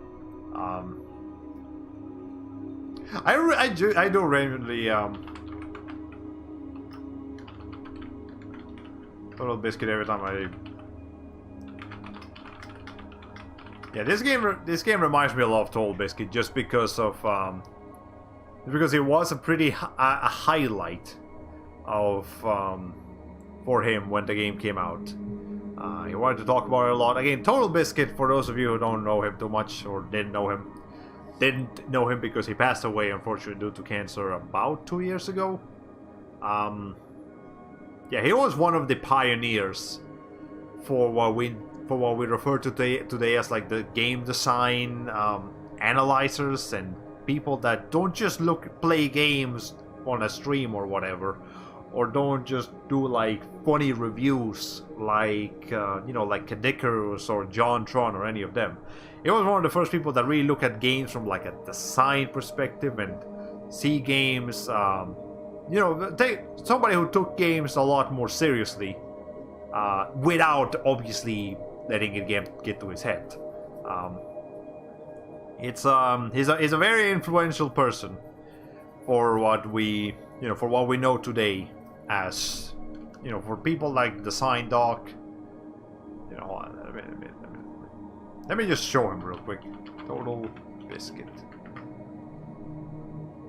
His channel is still up. There was a... I mean, I don't want to watch a sad video about him. But he was a very influential person, very important. I don't want to know about the death smoking fucking Total Biscuit. I hate that. But yeah, it's thanks to his insight on games and a lot of the stuff that he brought to the table that now today we have people like Design Doc, someone who checks game design from a lot of different perspectives. We have people like Mark Brown, from the Game Maker's Toolkit, one of my favorite game design people. I'm not subscribed to him because I have subscribed to him in a different channel. But we have people like Adam Millard, the architect of games, just a bunch of people that love to examine games from a much more intelligent perspective. That's what Total Biscuit brought to the table. He brought a legacy, and I'm so happy he did. But yes, he will be gravely missed. Greatly. Gravely? He will be missed. A lot. Okay. Anyways. I feel like Mark Brown or Design Doc or someone has made a video on the subject of difficulty modes. Yeah, definitely, it's probably something that most game designers have touched at least once or twice. I didn't watch very many of Biscuit's videos back in the day, and I kind of regret that. It'd be nice to find a best-of playlist. The main thing that he really did was the WTF is game, basically. It's where he would look at a game, and he would give his first impressions on them. And I mean, that doesn't sound particularly that doesn't sound particularly in depth, but he does. The stuff that he examined from games. He would always start a game by going to the options menu and just reviewing the options menu, because accessibility was a huge thing for him. What does this game do to make games accessible, to make games likable, to make games make other people with disabilities or motor disabilities, psychological problems, anything like that. He would always examine those sort of things. He would examine games from again, not just from, hey, is game fun? Yes, game fun, awesome, next game. No, he would examine them a lot more thoroughly, a lot more professionally. And he also sometimes just played games. Like he had a pretty extensive series of Terraria, like a co-op Terraria with Jesse Cox, and that's honestly one of like my favorite Let's Play series there is around of Terraria. It's so much fun. They get in so many antics. So he was both funny, entertaining. No, not both. He was funny, entertaining, smart, creative. There was a lot of things about Total Biscuit that made him a very respectable member of the gaming community. I think he also refined the art of critiquing the industry at large and warning everyone about dark things. Yeah, that's also something that he did. He would not stay quiet on bullshit going on behind the industry. He would, if there was something to talk about, if there was an indie dev or a big dev doing something shitty, he would be right there to talk about it. And he would be there to inform people about it, because that's what he cared about. That's one of the things he cared about. Fun fact, he was a guest like once for something awful slow tax. They did a split screen competition to see who could finish this awful Freddy vs. Jason fan game. They both gave up after winning their match, a monster called the Man, which that sounds fascinating actually. I'll have to look into that. Okay, one more game that we have to add here. Deus Ex The Fall. I know Angry Joe freaking hates this game. That's all I know about it. I don't even know that much about Angry Joe himself. I've watched a couple of his videos, but I just know he's very angry. And his name is Joe.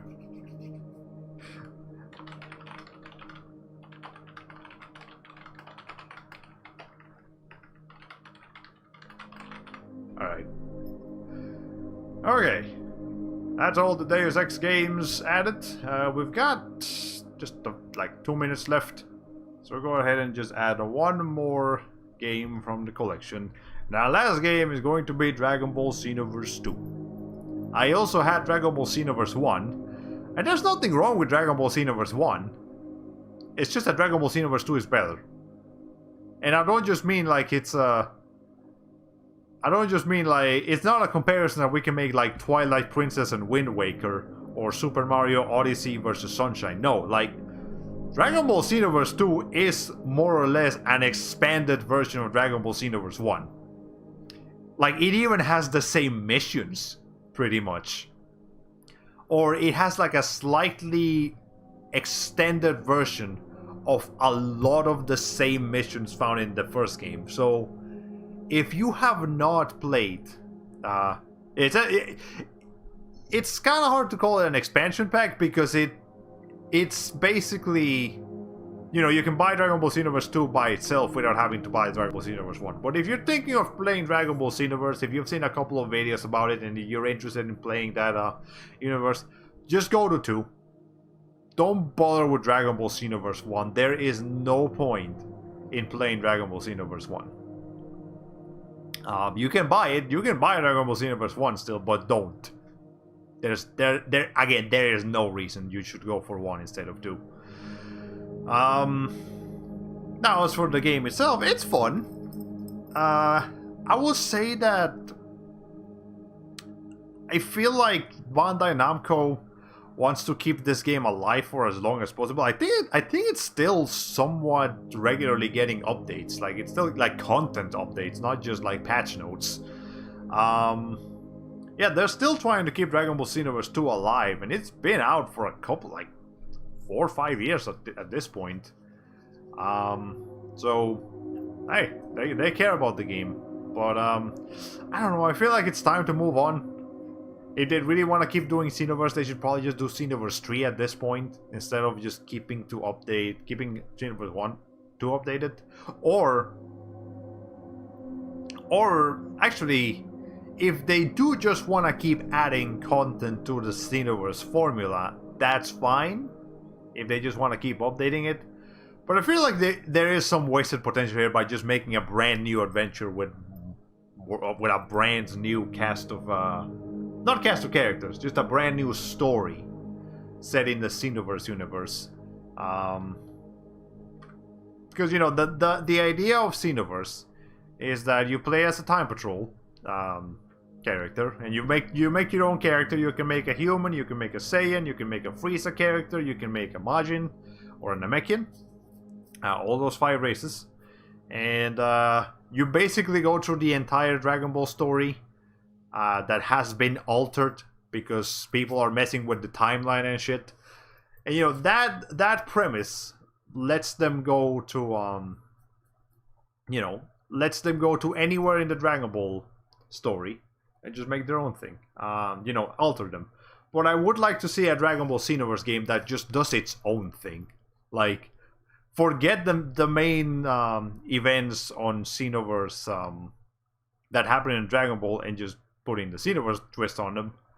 I would like to see an original story with original characters, which could work with the Xenoverse gameplay, because the Xenoverse gameplay is fun. It's just it does get repetitive to Go again to the Saiyan saga and the Frieza saga and the Cell saga. We've done this shit billions of times already. Basically every Dragon Ball Z game has the same premise. And again, they're fun. The Dragon Ball games are fun. It's just that we need something more. We need something unique.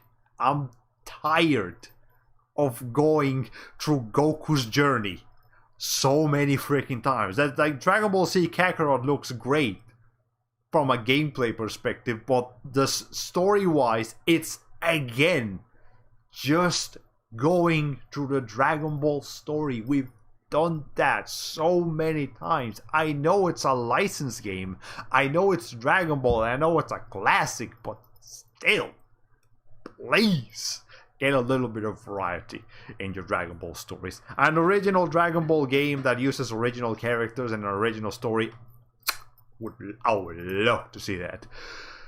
Okay, I remember now. People made some weird custom characters in that game. I should count myself lucky that Kakarot will be like my first property. Yeah, if yeah, you would probably enjoy Dragon Ball Z Kakarot a lot more than me, precisely because you haven't played any other or many other Dragon Ball games. I already played Budokai 1, 2, 3. I've played Tenkaichi 1 and 2.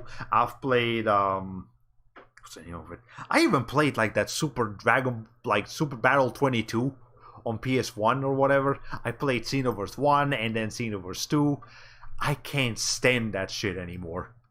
They're not bad games. It's just at its core, it's the same thing. It's the same thing. We need something different. Alright. But let's go ahead and add it. And that will be the last game we add tonight. More Xenoverse 2.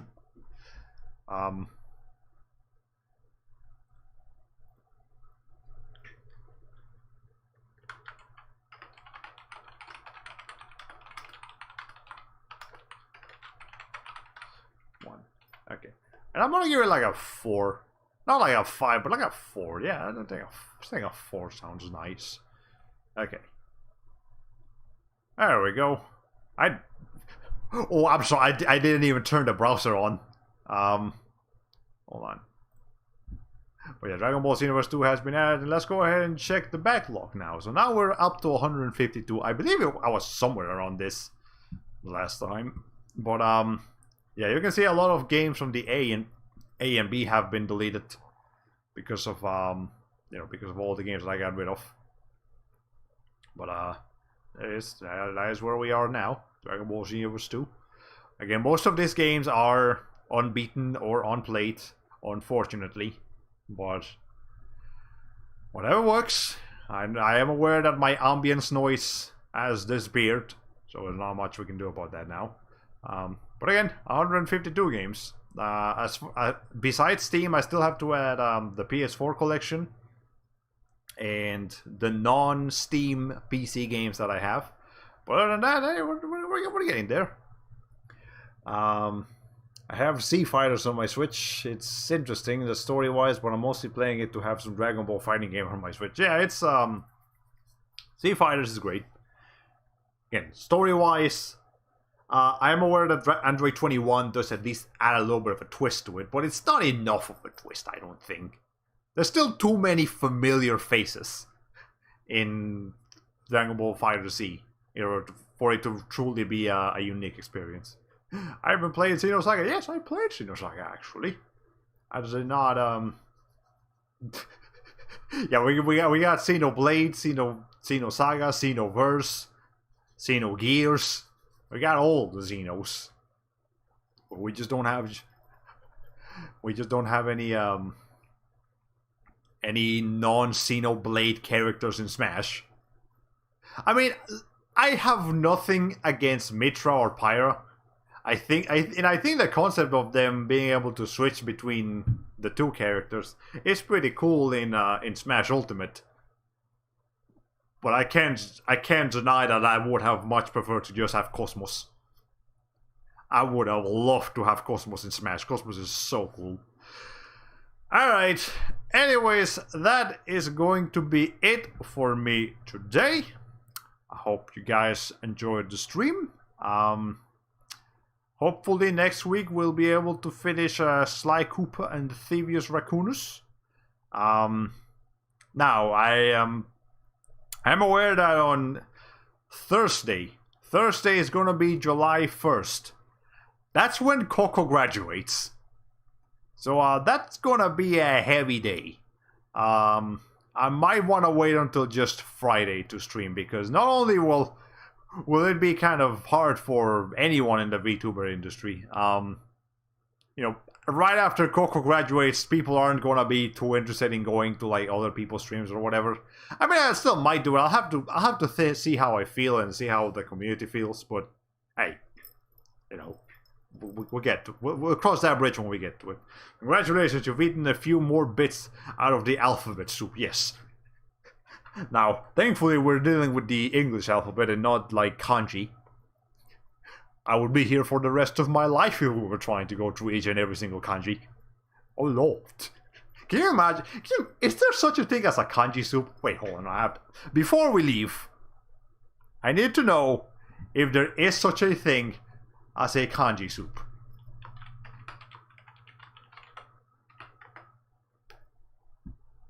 Rice cooking kanji.